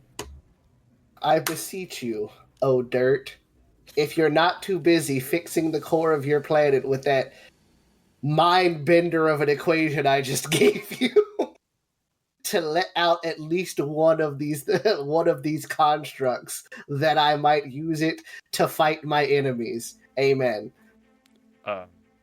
You see a question mark form in the dirt. Dang it. You do this a lot to me. You see it spell out in a few different languages and then eventually fall back on common.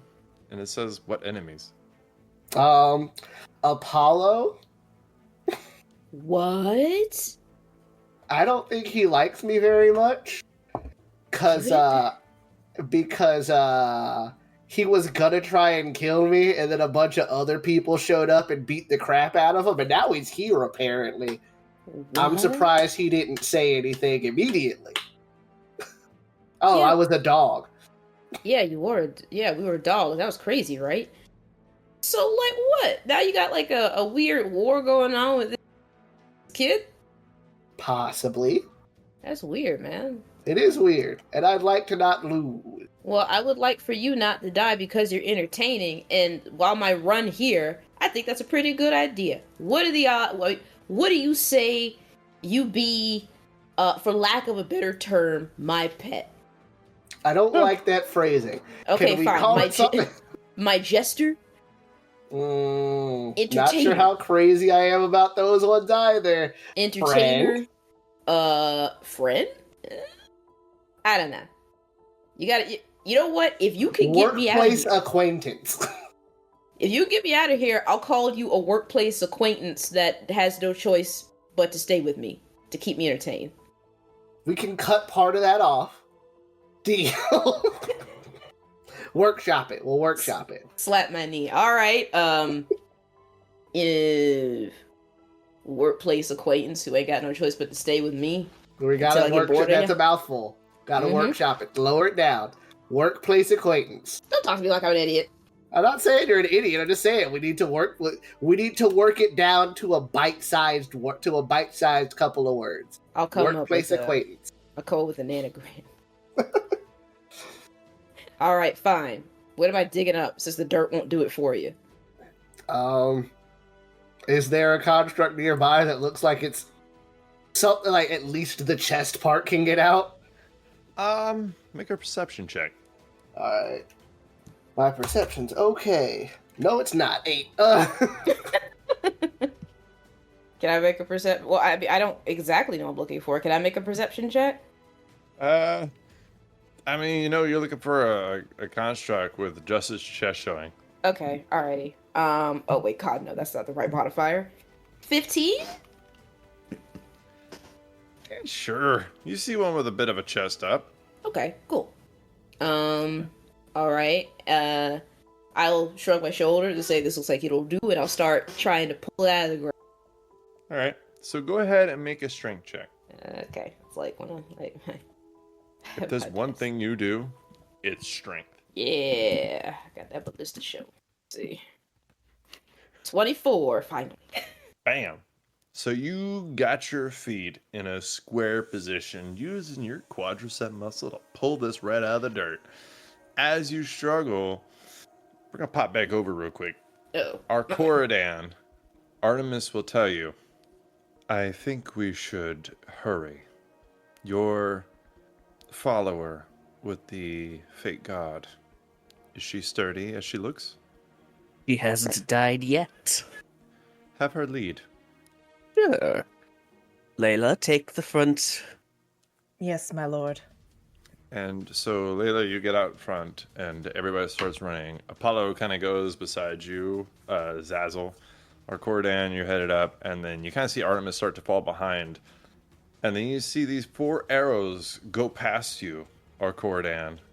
Layla does a 32, 27, God. 34. Ooh, natural 20. Oh, Jesus. Do those hit? I regret to inform you, all of them hit. Okay.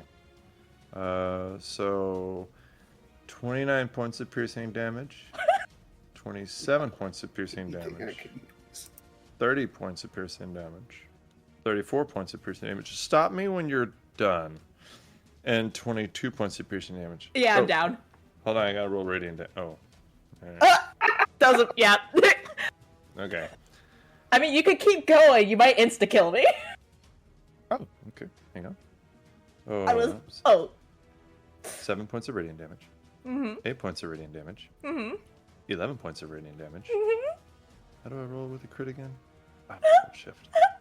And 15 points of piercing damage. Aw.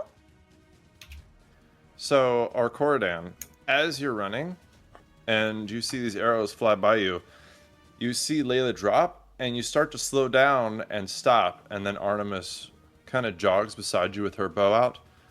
One problem down. Let's go take care of the rest. Where's Apollo in this mess? He kind of sinks back a little bit to be behind Xaxyl. Mm-hmm. Make an insight check. Or perception. You know what? Tell me which you would like to gain out of this. No, she just attacked. We just saw her attack, what's her name? Uh-huh. She's part of our crew. Uh-huh. I saw her down that, but Apollo is easy. Yeah, well, he's human. Yes. So Viska is gonna go and she's gonna, you know how she's gonna like fly up and pin down Apollo and have the stinger to his neck and look back at Artemis. Okay. He does not like this. Mm-hmm. Mm-hmm. Do you want to roll athletics? Yeah, I can. Okay.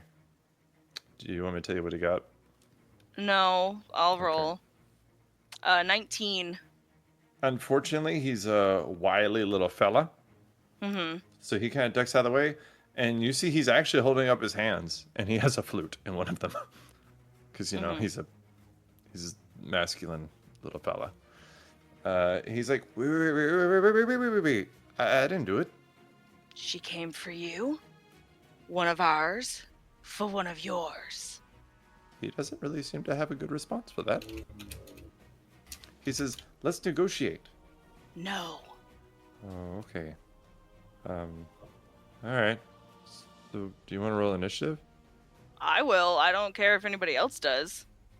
They can keep Alright. running. I'll hold off these two if everybody keeps running off. Arkoridaun, what are you doing? Fair enough. Xaxyl? I was looking for Arkoridaun's play on this, but I'm getting into a nice position to possibly grapple the small child unless he goes a different way. Because I actually do consider him a friend, strangely. So if Arkoridaun fights, you fight. Okay. Yes. Arkoridaun. I mean, that was one very loyal servant of mine. Mhm. So, I mean, I have a staff. I have all my funny runes. Mhm. I guess it's time to blow some shit up. Alright. Everybody roll initiative. The Dark Elf Archmage. What ain't getting blown up? Let's see. Chill. Since I'm dead. Yeah. It's fine. Hey, you know what? Just in case Just you sit didn't there and actually rest. die in one hit, go ahead and roll initiative. Okay, sounds good. Thanks. Alright. But if thou dost die, She's gonna roll a natural 20, come back with 1 hit point, and then kill her from behind. Nat 20 smite. That'd be fun. Alright. What did everybody get? 15. 11. 21! 17? 17. Not bad, not bad. If you don't mind, because of your shitty situation, I'm actually going to skip you the first round. It's nothing personal, it's just because it's personal. It's because I'm dead. It's fine. It's because I didn't go Yeah. for Artemis. It's fine. It's It's fine. like your soul is traveling there. I don't know. It's weird. This is a sad place to be. Ooh. Apollo was quick. Is his sister? What? So she rolled a natural 2. Oh, shit, I thought they were on my side. For a 37. Well, actually, so With, no. with how Todd stats things, I wouldn't be surprised. You've never But seen these my are stats. So immortals or god beings do usually go before mortals. yeah. That was the comment. Yeah, we're fighting gods. We're fucked. Well, God. God and Once Upon a Time. So Artemis aims her bow at Viska and says, "If you touch my brother, I will kill you. Let's move on and consider it a loss that is acceptable." And then on Apollo's turn, he is going to bless him and Artemis, I think. Yeah, he has that spell. We're good. After that... Wait, sorry, he go ahead. cast a spell? Yes, he cast Bless.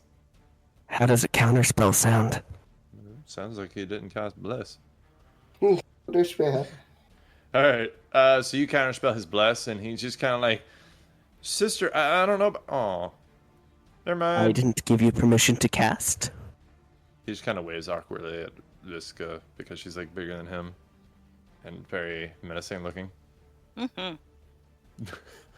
Xaxyl, what do you want to do? I'm going to make, as strange as this is, as a warlock, a grapple attack. On who? The little one. Apollo. He's not little. He's 5'8". He's just not big. They're very tall.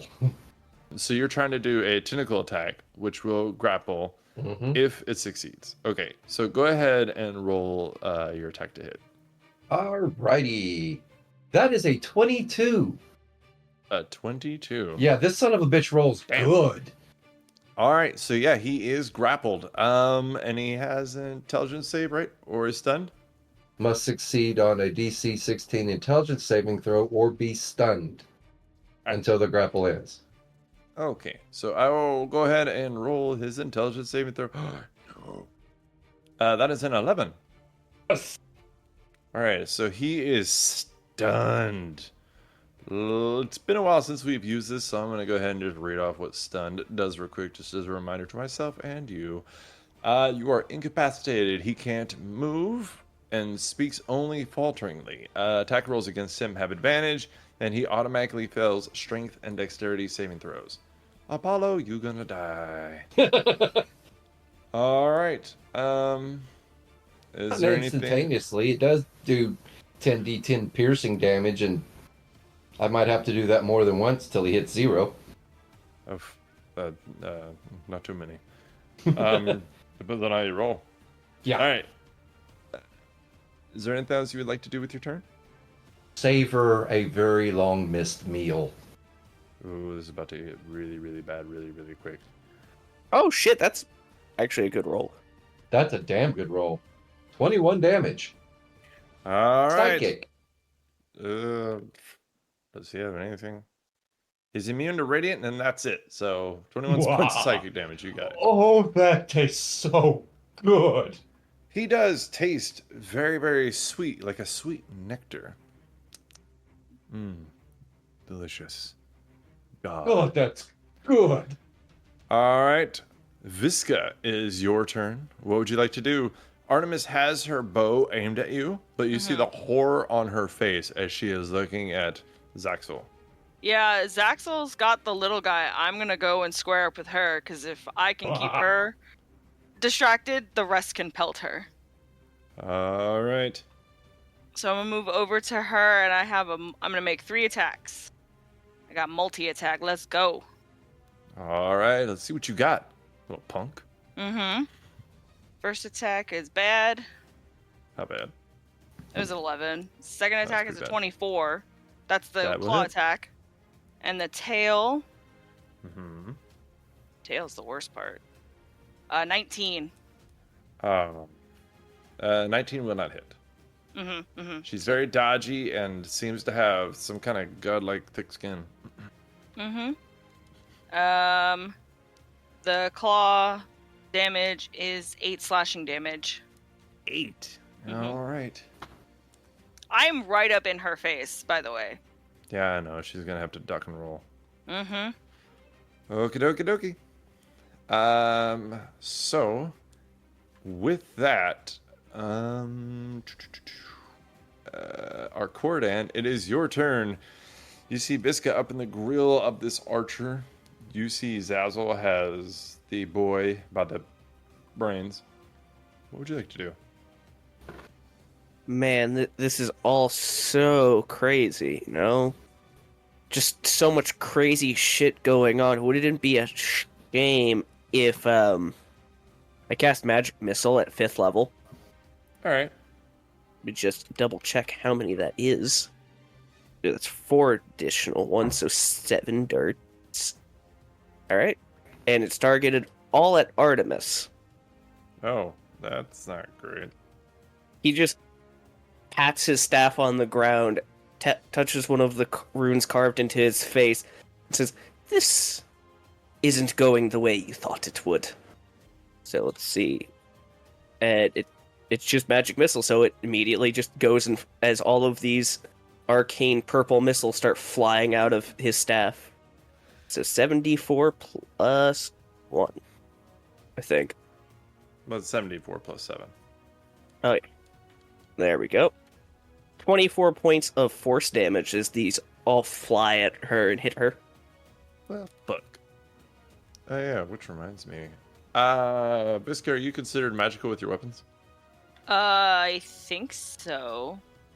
You're a pretty magical creature. I'm just going to assume you are. It doesn't really say. That usually means no, but I'm going to go with yes because you're magical. I apologize. How much was it again with the 27? 24. 24. Okay. I gotta get a calculator out, damn it. Oh, Kadoki. Top of the next round. I'm sorry, Arkoridaun, is there anything else you want to do besides shoot a bunch of misses at her?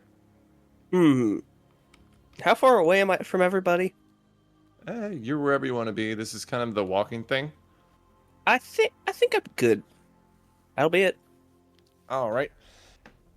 Viska, go ahead and take an attack of opportunity as she rolls backwards away from you. Okay. Do I get to pick what I attack with? Just be your basic claw attack. Got it. Well, actually, you know what? Go ahead. 26. That'll hit. So I can attack her with my stinger? Sure. Okay. How much damage does it do? Uh,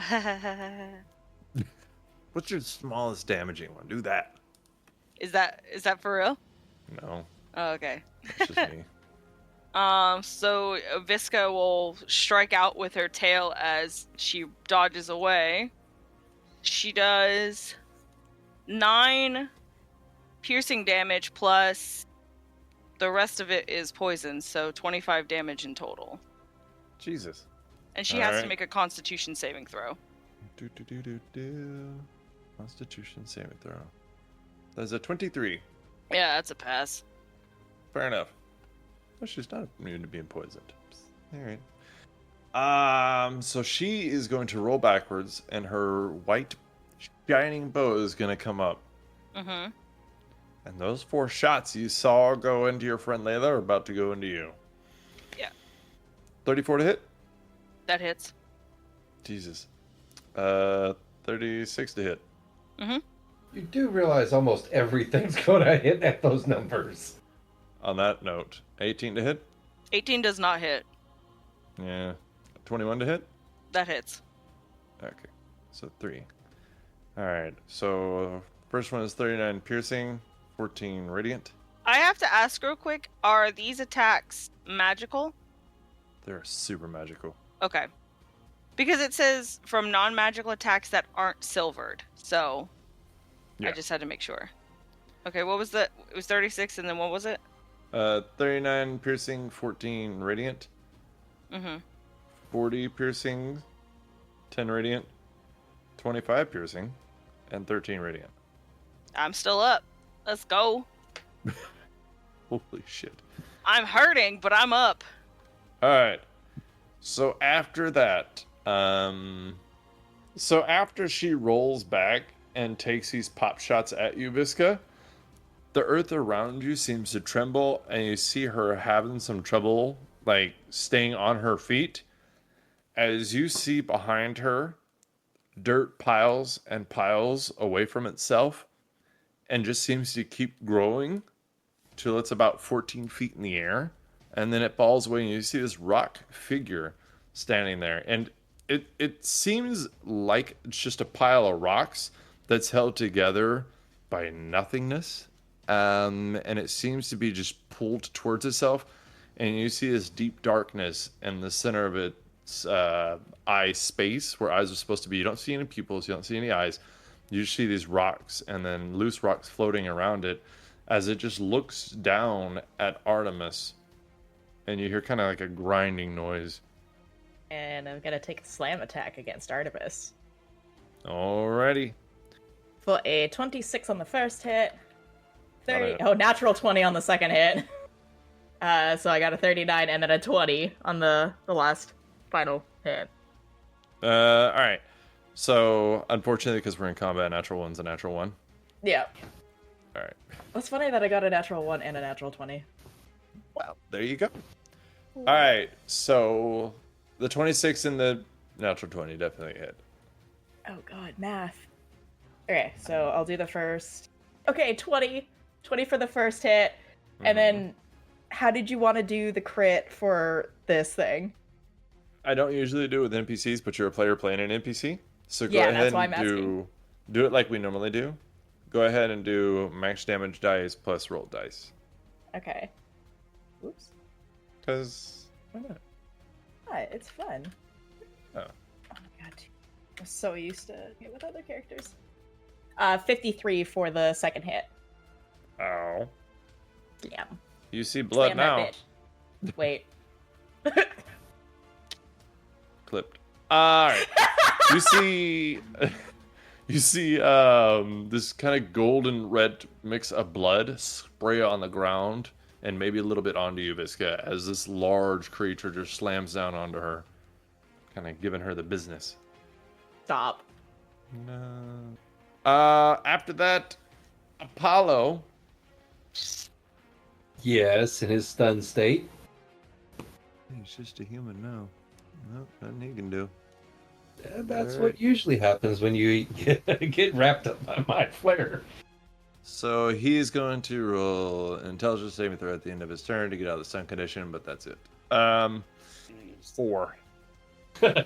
Mind numb. Yeah. All right. After that, Xaxyl. Your turn. Chew. Oof. All right. So what is this? 10d10. Wait. No, you still have to roll the hit. Okay, but you do have advantage. So How do roll I the hit. that? He's literally in my mouth. That's a fun It's sentence. just part of the roll. Yeah. I know. Go ahead and roll the hit really with getting him in your excited. mouth. Yeah. Jesus, this is only getting easier. James, please quit talking. Aw, I finally lost my good rolls. 13. Yeah, you have advantage. I forgot. 28! Nat 20! This bitch has really good luck in rolls.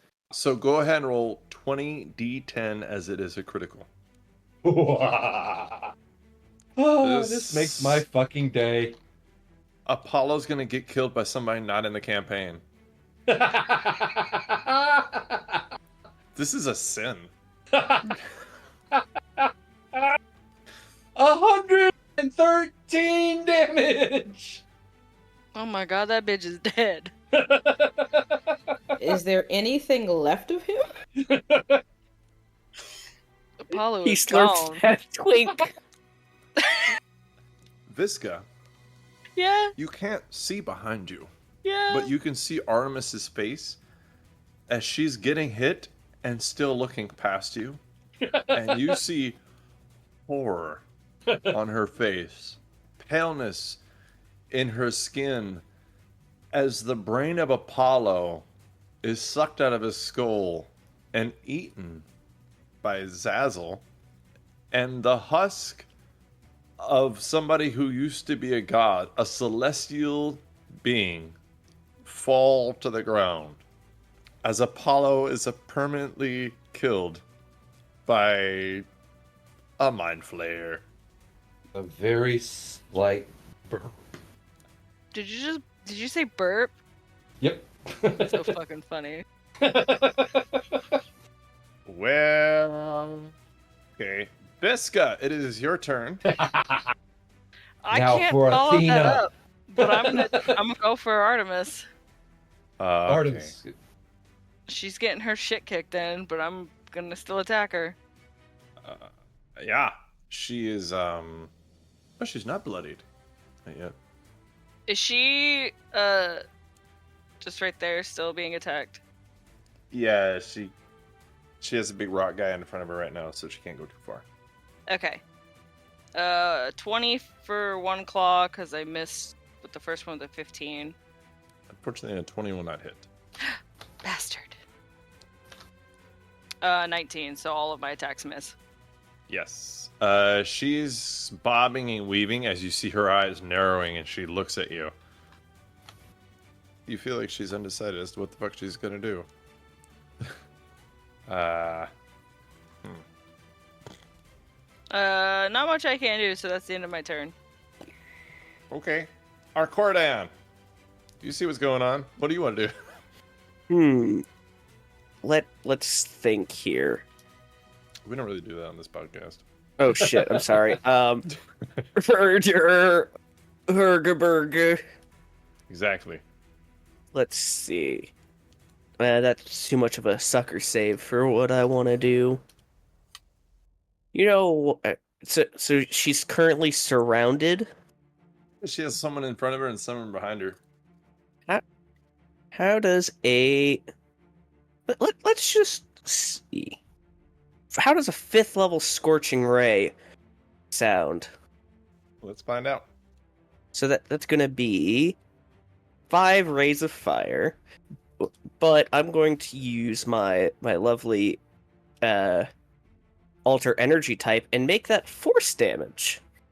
Because you gave me that ability and that's your fault. So I'm going to roll 5 times. Let's see, what is my spells? Plus 11 to hit. A natural 20 for a 31. Ooh, yeah. 15, so that one misses. And 18, damn. Unfortunately. 25. 25 will hit. And a 20. Unfortunately, a 20 will not hit. So it's 2 hits with one being a natural 20. Just double check the damage dice on this. 2d6 force damage. Because I'm altering energy type. So this is going to be the natural 20. 15 points of force damage. Ouch. Okay. And for the other hit, 3 points of force damage. A harsh 3. You got it. So 18 points total is just a bunch of more bolts just keep flying out of him. All right. So anything else you would like to do? Nah. So at the top of the next round, Artemis, lots of blood. So I will note, Miranda, Yo.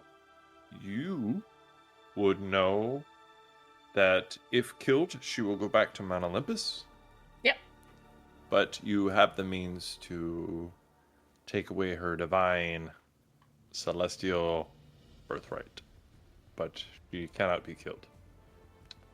But on her turn, she's gonna... Crying is free action. She cries. She's gonna... You know what? I don't need to pause one anymore. I'm just gonna close that. This is so bad. He's gonna use her action... Oh, fuck. Okay. I got this. I'm sorry, I have to load up one thing. All right. So, Artemis is going to glance over her shoulder and then kind of tuck and roll away, disengaging from everybody. But as she does, she throws up her hands and she says, Actaeon, kill them. And you see this golden stag come out from under her hand and kind of form out of this like golden dust that kind of reflects stars a little bit. And it is going to charge at you. Viska, does a 16 hit? No.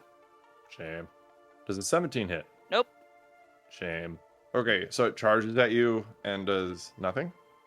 And then as it kind of charges at you and does nothing, it seems to fall away into a golden dust as Artemis is running away. It doesn't say when she's going towards anything specific. You believe she is just, as they say, hauling ass.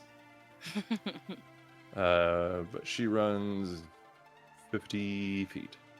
Nope, 70 feet. So she is fleeing, and she's at 70 feet right now, away from everybody. Oh no, it is 50 feet, I apologize. So she's 50 feet away, and you assume she doesn't mean to come back. Miranda, what would you like to do? She would be within 60 feet of me, correct? Yeah. Fantastic. So what I'm going to do is with both my hands, I'm going to slam down on the lovely ground. But everybody within a 60-foot radius from me needs to make a Constitution saving throw. If I'm flying, is it You different? suck. Like I hover. You will still wait. No, it specifies on the ground. Okay. Okay. You wouldn't get hit. Artemis got a 21. Oh, damn. That's a fail. Arkoridaun, what'd you get? 5. Damn. Xaxyl. 5. Fail!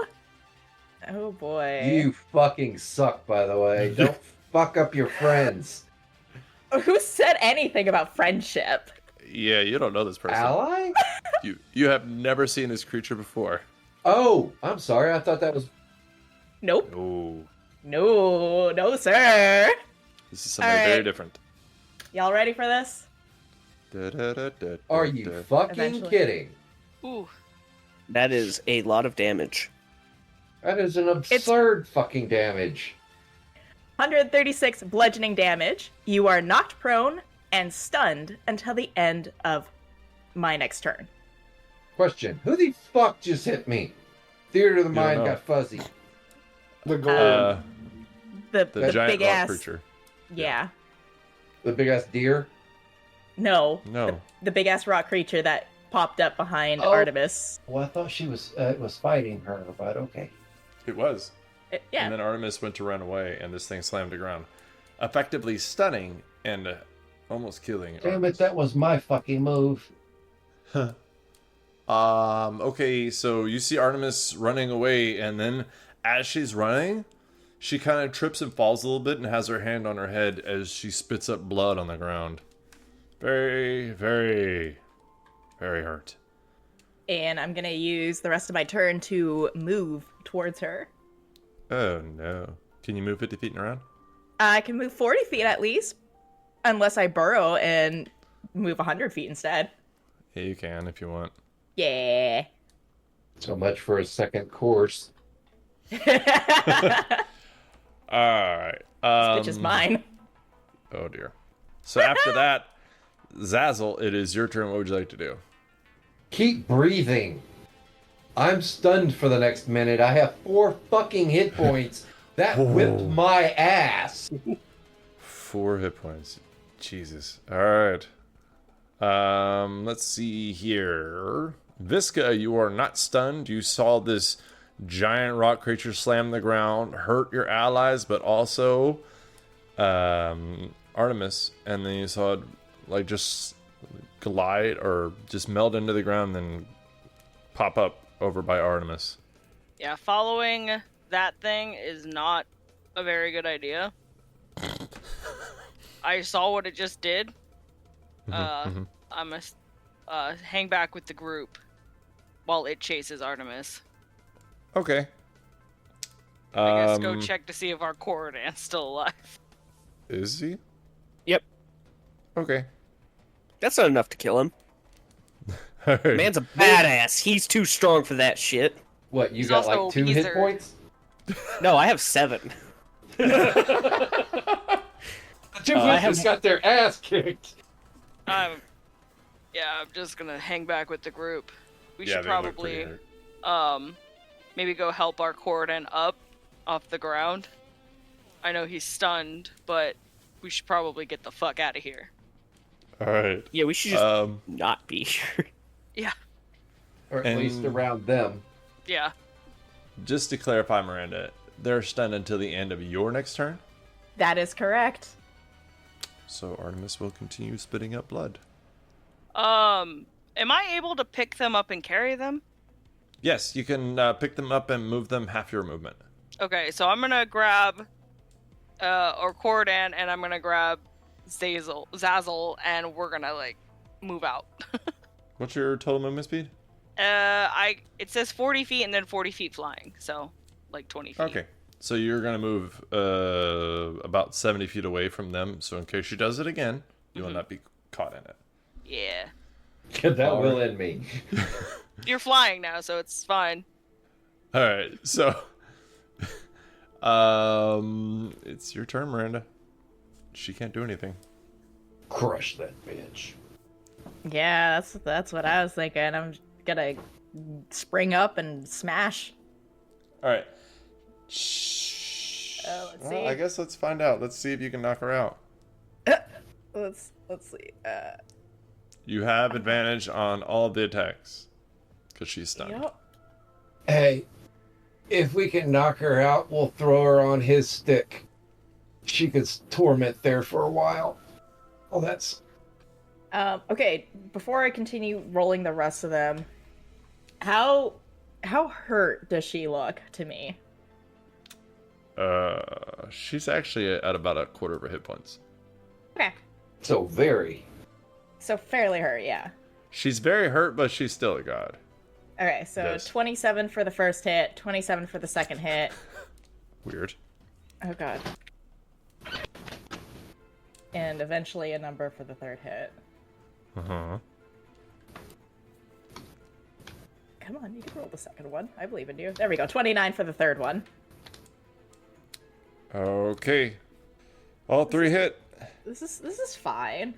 She's a god after all, right? Yeah. I mean, you are wanting to knock her out, so if you knock her below 0, then I'll just stop you there. Okay. Sounds like a Gouda plan. Alright. 31 for the first hit, 25 for the second hit, and then a whopping... What about... She's still alive. Okay, so we're gonna go for the damage on the third hit, which is 28. She's still alive. Ah! Damn, that was loud. I'm sorry. She's not doing great, Uh-huh. but she's still going. Ah, poor Paulo. Xaxyl, it is your turn. You have 4 hit points. You are 70 feet away. You can, your vision's coming into focus. You see this giant rock creature beating the fuck out of a bent over Artemis. I said I thought I was stunned for a full minute. No, it was until the end of her next turn, Oh. which just passed. Cool. Then let's lay some fucking attempted hurt on some bitches. Remember, we are away from them, and I am currently carrying you. Yeah, well, 70 feet. psionic, eldritch blast. Give a fuck. Oh. At 120 range, I will try to fuck her up with a dual eldritch blast. Eldritch bolts. Alrighty. Bro's always saying inappropriate things about deities. He's Who trying to is? fuck this one, and then he Oh. ate the ass of the other one. Yeah, he ate that ass real hard, too. Crunch, crunch, crunch. Yes. So it's a +8 to hit and 3d10 plus 4 damage if I can hit it. Yeah. So go ahead and roll 2? Yeah. Yeah. That's a 15, which is probably going to fucking miss. Well, yeah, no, it didn't hit. And the second one did too. It's a 9. If a 15 missed, the 9 did, so I'm done. All right, so these two blasts shoot out. Unfortunately missed, but you're far away and still alive, so there's hope. Yes. Viska. Yeah, I am Flapping. Leave. still flying away. All right, Viska's like, fuck this shit, I'm out. Yeah, well, honestly, I saw what it just did. Artemis took out what's her name, but Artemis was one person. Now there's 2 people to fight. No thanks. I mean, you're fine. I am not fine. I am hurt. How many points do you have? Like 10. What? Damn. Artemis All right. fucking took my ass out a little bit. You survived an attack from a goddess. You can put that in your fucking portfolio. Oh yeah. You know, I'm assuming that bruisers have resumes, so the next time you go to apply for a job for like a big boss, like boss level deity person, you can be like, hey, look, man, I got attacked by a goddess, and I'm right here to tell you about it. Hire me. Alright, yeah, I'm gonna move my full movement to get us out of here. Alright, so double move, 40 feet. Arkoridaun and Xaxyl, you are 110 feet away now. Arkoridaun, it is your turn. What would you like to do? Let's see here. Or how many feet away did you say? 110. That means... Let's see. Well, I guess I'm just gonna...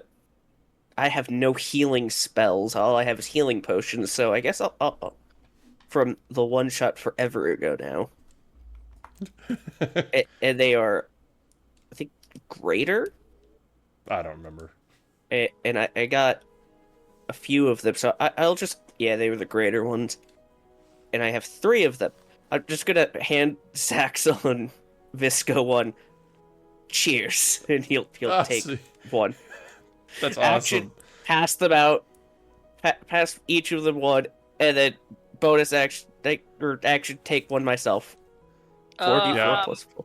My hands are full. Don't worry, I'll feed it to you. Thanks. All right. So action, drink one, and then next action, you computer one. Yeah. What's the heal for that?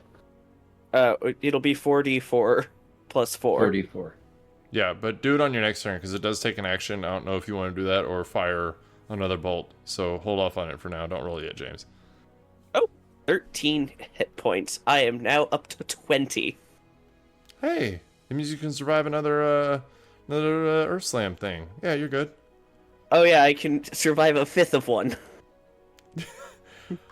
Speaking of which,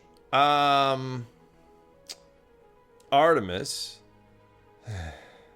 was convinced she could come here and free her brother, has failed to do so, and is now face to face with a titan that she knows she can't beat. Cut her own throat and escape. It's one way to do it. You know the Olympians have a lot of pride, right? Oh yeah, they do. If they didn't, this whole thing wouldn't have started. I guess go ahead and make an attack of opportunity as she ducks and rolls away from you and then raises her bow. Oh Hey. shit. You sure about that? Nope.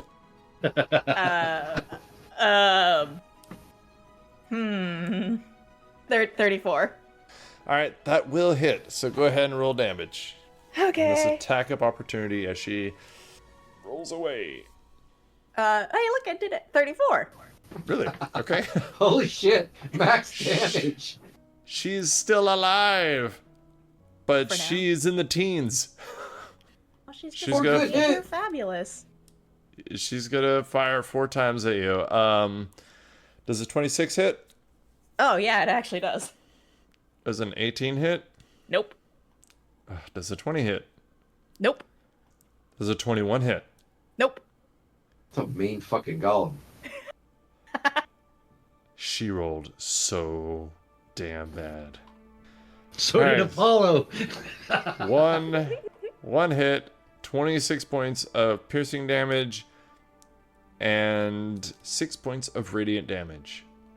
Oh, radiant, you say? Okay. Are you immune to radiant? Uh-huh. Okay. So she does 26 points of piercing damage. Magical? She's a god. Just double checking, because it matters. It matters. All right. It's magical. Okay. All right. So then she spits blood out kind of in front of her, and like you see some kind of just like drip back onto her white tunic, like she just didn't give a fuck. And she just kind of glares up at you. We imprisoned you once. We'll do it again. Your time is short. Enjoy it. And then it's your turn. I would like to grab her. Okay, roll up athletics. Yep. And she's gonna try to roll an acrobatics. Oh, come on. 29. Well, I rolled a 2. And when I grab her, I essentially would like to try to kind of like suck the life out of her almost, but like squeeze her really hard. And I mean, yeah. She only has 18 hit points, so no matter what you do, just describe it and it happens. yeah, I just want to squish her. Just with my hands, just squish the life out of her. You hear bones breaking as she breathes out her very last breath before she just slumps over unconscious. And I will just drop her lifeless body. Hurry up Right. and let's go throw her on the imprisonment stakes. So the big rock creature will take her and meld back into the ground. Oh, shit. You're out of combat. De-godding somebody isn't that simple. It'll take some time. Well, But, Xaxyl, Viska, and Arkoridaun, what would you like to do? Arkoridaun, I'm not going to tell you which way to go, but I think that we should legitimately, if we end up on that damn planet, work with the Titans. I think we've kind of burnt that bridge. Just a suggestion. Personally, I'd prefer to go back to my own. Yeah, let's hope that little shit actually knows something. He's scarred so bad he wants to go back to being tortured. I'd rather go back to being, almost killed every day than dealing with this shit. What? Viska. Oh, open your mouth. Oh, okay. He's gonna feed her a healing potion. As she's just flying them towards where Celtra and them all are. You heal 14. Woo! You really is do have some good subordinates. The best. Alright, so y'all head back. Celtra and Zoe. I almost said Laurel. Celtra and Zoe. You're there with Razmi. She has no way to help you with making a battery. Was there anything? Could I find anything that could help generate electricity in this place, or am I just SOL? I'm sure there's some way to do it scientifically with the human body, but I don't know it. She can cast light. No, she has absolutely nothing that creates electricity. And the only thing I came up with was she could use Bigsby's hand inside the jar to try to spin it if you could electrify it, but then that's about it. But I don't think you're in danger anymore. So I'm just gonna go with you and Zoe are figuring out, and Zoe has gotten this thing out of the ground while you guys are trying to think. And it takes a long time to think. So she's kind of dragging it, and you're just kind of like, how can we do this? And you see this, and then eventually there's like a bit of shake in the earth on the ground as this thing is behind you, and she's just standing there like veins popping. Okay, you sure this is gonna work? I'm sure that if I can get the battery to work, it will work. Okay. I mean, I guess like should we maybe like go check on? I feel like we've been using up a lot of time, and I like I said, I really don't want to miss that train, and I miss fun. I don't think we need to check on those guys. Mostly because I don't want to. But why? I want you to look me in the eyes and Okay. ask me why I wouldn't want to check on the people who said that they were going to enslave me. What? No. Okay. Yeah. But all right. Okay. But I mean, yeah. No, they're all pretty awful. I mean, I ain't no. True. But I mean, hey. I mean, at least I only hit you, or at least tried to, Yeah, you tried to hit me. because I was told to. And that's why I'm extending you a deal, and it has nothing to do with you being the first person to catch up to me. Yeah. Sure. Also, you were the only one who was even like remotely kind of, and this is no, I don't want you to think that this is me, being mean or anything. But Mhm. if this is the line, you're somewhere in space, but it's still the closest to being nice any of you have been to me. I mean, I suppose. I mean, I have the capacity for being nice. All right. I'm just bored out of my mind, and you're the only. I can deal with boredom. I can fix boredom. You're the only interesting thing that showed up. I mean, like freaking Xaxyl, he keeps eating anything remotely interesting. That's why I act like an idiot. So you're not an idiot. Freaking knew it. with your little scheming. So if Pretty Boy's portal doesn't work, we're gonna fall on making a battery? Well, I need to wait for, hopefully, the ground to figure You know the what? ground to figure out how to fix its own core. You know what? It's working for you. So like, I freaking guess, man. It's really weird that you're actually getting results. We've been, Celtra, I'm not gonna lie to you. We've been here for a really long time. So long, I've completely lost count. But enough time to where we completely ran out of ideas, and we're mining for nothing out here. That's how skimp we are on ideas of getting out of here. And the fact that all you did was speak to the dirt, and now all of a sudden things are shaking and moving for you. It's kind of making me want to twist you in half in anger. Why? That wouldn't fix anything. It's called frustration. That would make it worse. It's called frustration. If you twist me in half, then no one's talking to the dirt. You've never. I mean, do you think the dirt would listen to me? I think me and the dirt have a special bond. Okay, fine. Screw you and your shitty dirt then. I didn't want to talk to dirt anyway because it's dumb. This episode has the strangest sentences.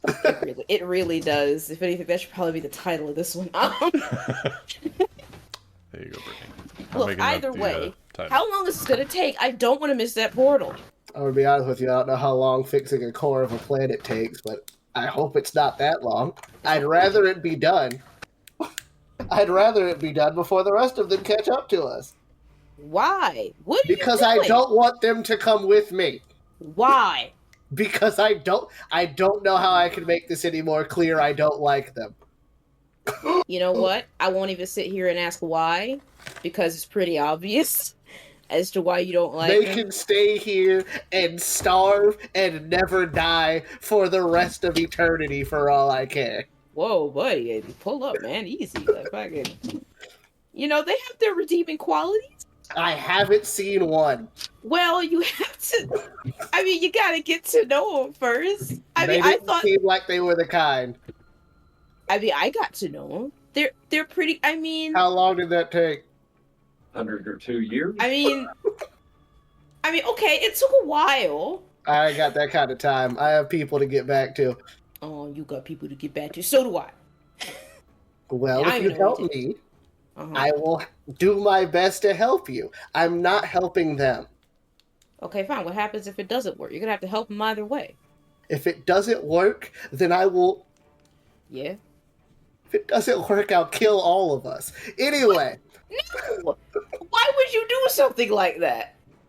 Don't you think it's a little petty? Wouldn't be the first time. What? Okay, look, you're off your rocker, dirt talker. That rhymed. That was really good. Look, you ain't making nothing to kill us all, are you? I thought you were just making a machine to get us back home. Well, no, I'm not, because it's not working. I mean, no, it's because it's not working. Ugh, I can't believe you. I absolutely can't believe you. You're a shitty little thing, you are. You all wanted to kill me. Well, I didn't want to kill you. You made me do this. You I mean, I all wanted wanted to to. kill me. I mean, I didn't want to And kill you. constantly threatened me. But when I do it back, I'm the bad guy. Well, I mean, no, but I mean, like, just... I mean, I guess it's the freaking you're willing to take us all out, including yourself, that's kind of the bit that's flooring me. I mean, if I had to kill everyone, I wouldn't take myself out. Figure something out. It's the fastest way. Either way, It's... kinda. You're weird, man. You're really... Wouldn't be the first time I did it either. Anyway, how's that core looking, buddy?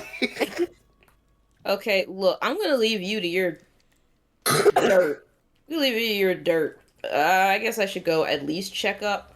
I really don't feel like for hauling ass, but Don't bother. Just go chill out. look, they have their faults and they have their flaws, but they're like my crew. I can't just leave them here. Wouldn't you want to make sure that your crew got taken? Don't try and play my heartstrings. But I mean, it's true. If we were in a reverse situation, wouldn't you want your crew to be taken along? Ugh. As that's being said, I wanted to, like, looking at these two having a conversation, slowly kind of pan down to Razmi, who's just looking at them, just with a blank face, like, yes, he would. I'm kidding. Go ahead. But yeah, so like, okay, look, how's about this? If we're sitting here making deals, and I'm gonna sit down right in front of you. If we're gonna be sitting here making deals, how's about if plan A don't work, and you manage to get plan B to work, and you manage to actually get us out of here, I promise, I do solemnly swear, that I won't let them hurt you. If you get us out of here, we will go about our separate ways, and we ain't gotta talk no more. You could go find your us little group. We'll go traipsing about wherever you drop us off. As long as there's sun and food and water and all the good stuff. We'll get out of your hair, I won't keep you as a pet / entertainer / jester / workplace acquaintance, whatever. See, Just the get us problem outta here. is, I don't trust them not to do this to somebody else. I mean, yeah, that's a very, very, but all the same, I can't leave without him. That would be very, no, because really shady of him. We've been through way too much. Look, just get us out of here and we'll cross that bridge when we get there, alright? Either that, or you can try to kill all of us. What say you, tiny man? Let's see if this will work in the first place before I start making any deal. It sounds like you could possibly go back on your word. I wouldn't lie. I don't trust that. I didn't lie to any of you. I just didn't tell you the truth. I just didn't tell you what I was doing. There's a difference. Does it tell you the truth? Definition of a lie. I didn't lie. I just didn't tell you what I was doing. That's not a lie.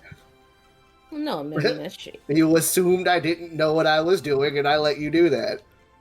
Okay, look. Alright, fine. That Look, is lying. You know that, right? I just omitted certain truths. Yeah, no. I didn't lie. I manipulated the truth. That's in a the way that very benefited me. definition of a lie. Yeah. What the fuck? I Listen here. manipulated the truth in the way that best benefits me. It's not a lie. That's the literal definition. Look, man. The point being, lie, no lie, truth, no truth. How to get us out of here. I'll make sure that they don't do anything, right? I'll do my best to keep you safe. And you can get us out of here. I just want to see the sun again. If I have to die, at least let me see this. I'm not. Fine. Yay! It's a deal. Shake on it. Celtra will hold out his hand. All right, and I will. Is this the metal one or the? It's the fleshy metal one. Okay, I'll gently, as to not try and crush the metal. Shake your tiny hand. All right. All right. So y'all shake hands, and Zoe heads out a little bit to go find her friends. And she actually finds them after about half an hour of just kind of walking. And in that time, Celtra, you actually have one of these little earthen humanoid elemental guys rise up. And then it starts trying to convey to you that the job is done. And it worked. So as they're heading back, if y'all wanted to roll hit dice, you could. We'll roll hit dice if y'all really end up in combat. But otherwise, we'll just right now assume y'all had like a short rest on the way. Because y'all weren't running back. You're just casually walking, I hope. So, Arkoridaun, Viska, Xaxyl, as you meet up with Zoe and then y'all meet up with Celtra and Razmi, what would you like to do? What happened? Oh, the woman decided to kill Layla, which Oh, she seemed killed to the be a quiet petty- one? Yes, Shot her ass in the back. like a coward, and she claimed herself to be a god. Well, I So mean, I ate one. Oh yes, he ate the small one. what you? Well, what about our ride home? They were on the intent of rather killing us all. Breathing trumps leaving. Okay, it's unfortunate that Layla unfortunately didn't make it, but at least there's us four, right? And dying is a way to leave.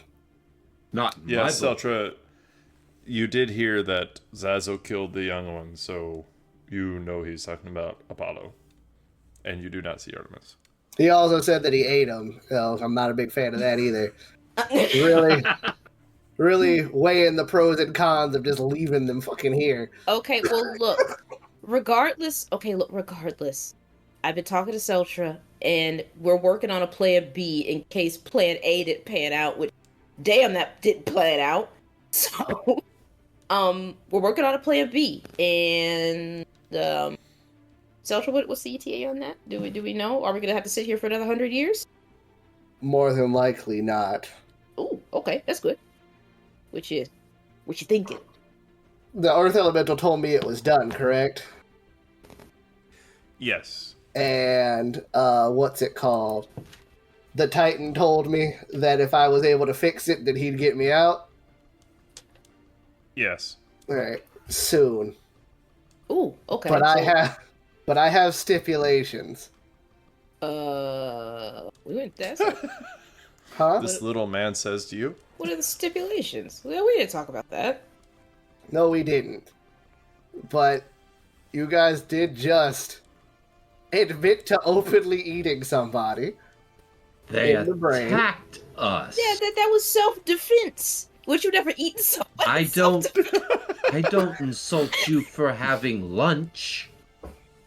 I didn't insult If you I could just- find it. I bring my lunch with me and I'll pull out a berry and eat it. Oh, you horrible incontinent ass! How dare you attack those horribly defenseless berries? Yeah, well, my berries are actually not sentient. The fuck would that matter? He wasn't sentient after he got eaten. I hate all of you. Okay, look, We're not fond of you, but we'll work together. Hate is a strong emotion. I hope we have vegetarian listeners for this. If you get us out of here. Listen, I generally think that Artemis had zero plan to let any of us leave. But she wanted us Agreed. to take her back, to kill you. And in that process, she died. So be happy. We could have let her just kill Layla and get away with it. But we didn't. So, still in the moment, you still owe us your life. If you And get you- us out of here, it'll be square. Agreed. I'm full. It's been 100 years since I've been full. Fuck off. This is a nice feeling. You guys are so lucky, though. Is here, Razmi? Can you come here for a second? I think he's got to talk about the stipulations, I say in quotation. She kind of like walks up to you and she's like, I get fireball. No. I promised Zoe I wouldn't do this. I think I'm immune to fire damage. Actually, I think she's made of fire, so you can still hold your promise. I promised Zoe I wouldn't kill them. I didn't hear that. Do you want me to pretend I didn't hear it? Should I kind of look over your shoulder at everybody and just kind of like smile and give like a thumbs up? Like y'all can't hear what's going on, but she's stupidly loud.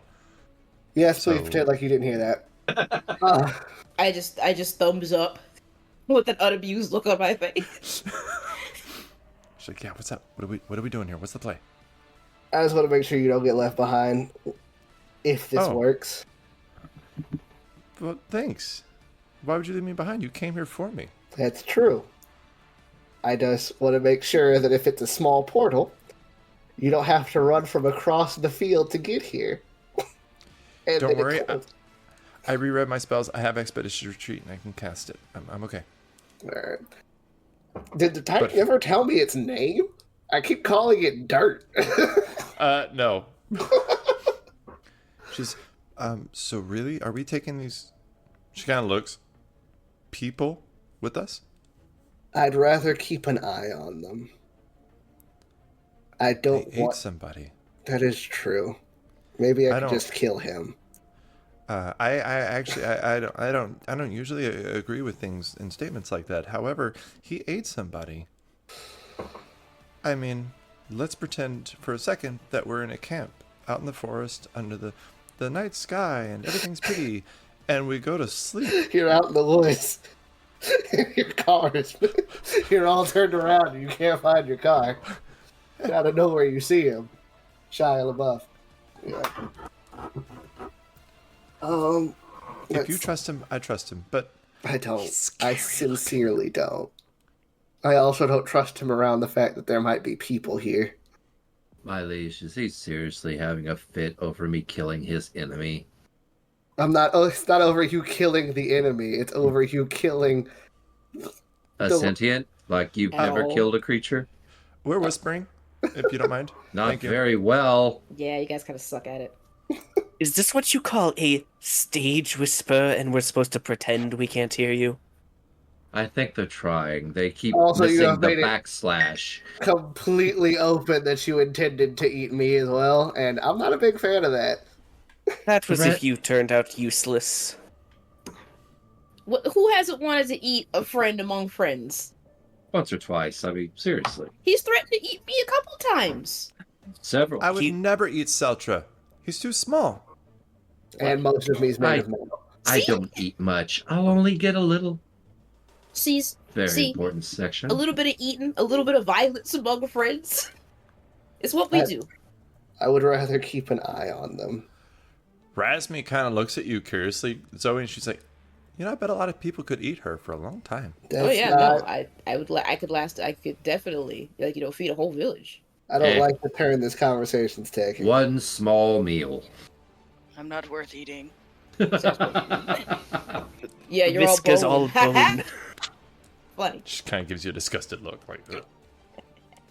This time, Celtra will be trying to keep this under his breath, but talking to the dirt. Like, okay, can you actually get me out of here, though? Us, whatever. So the ground shakes around all of you. Huh. And then just kind of like about 20 feet off to the side, again, this dirt mound kind of forms and falls away, revealing a rock creature with swirling rocks around it, kind of just held together like a gravitational pull to itself. And these black holes where its eyes would be. And in its arms is Layla. And he's carrying it like you would a child, except for he kind of like walks up or stomps because he's heavy. He walks up to y'all and this just kind of drops her on the ground. Like you just hear like her kind of hit the ground and a little bit of like a flesh squishy sound because he's 14 feet in the air and, you know. Oh, she's dead. I don't know. Do a medicine check. Yes, that's why we attacked.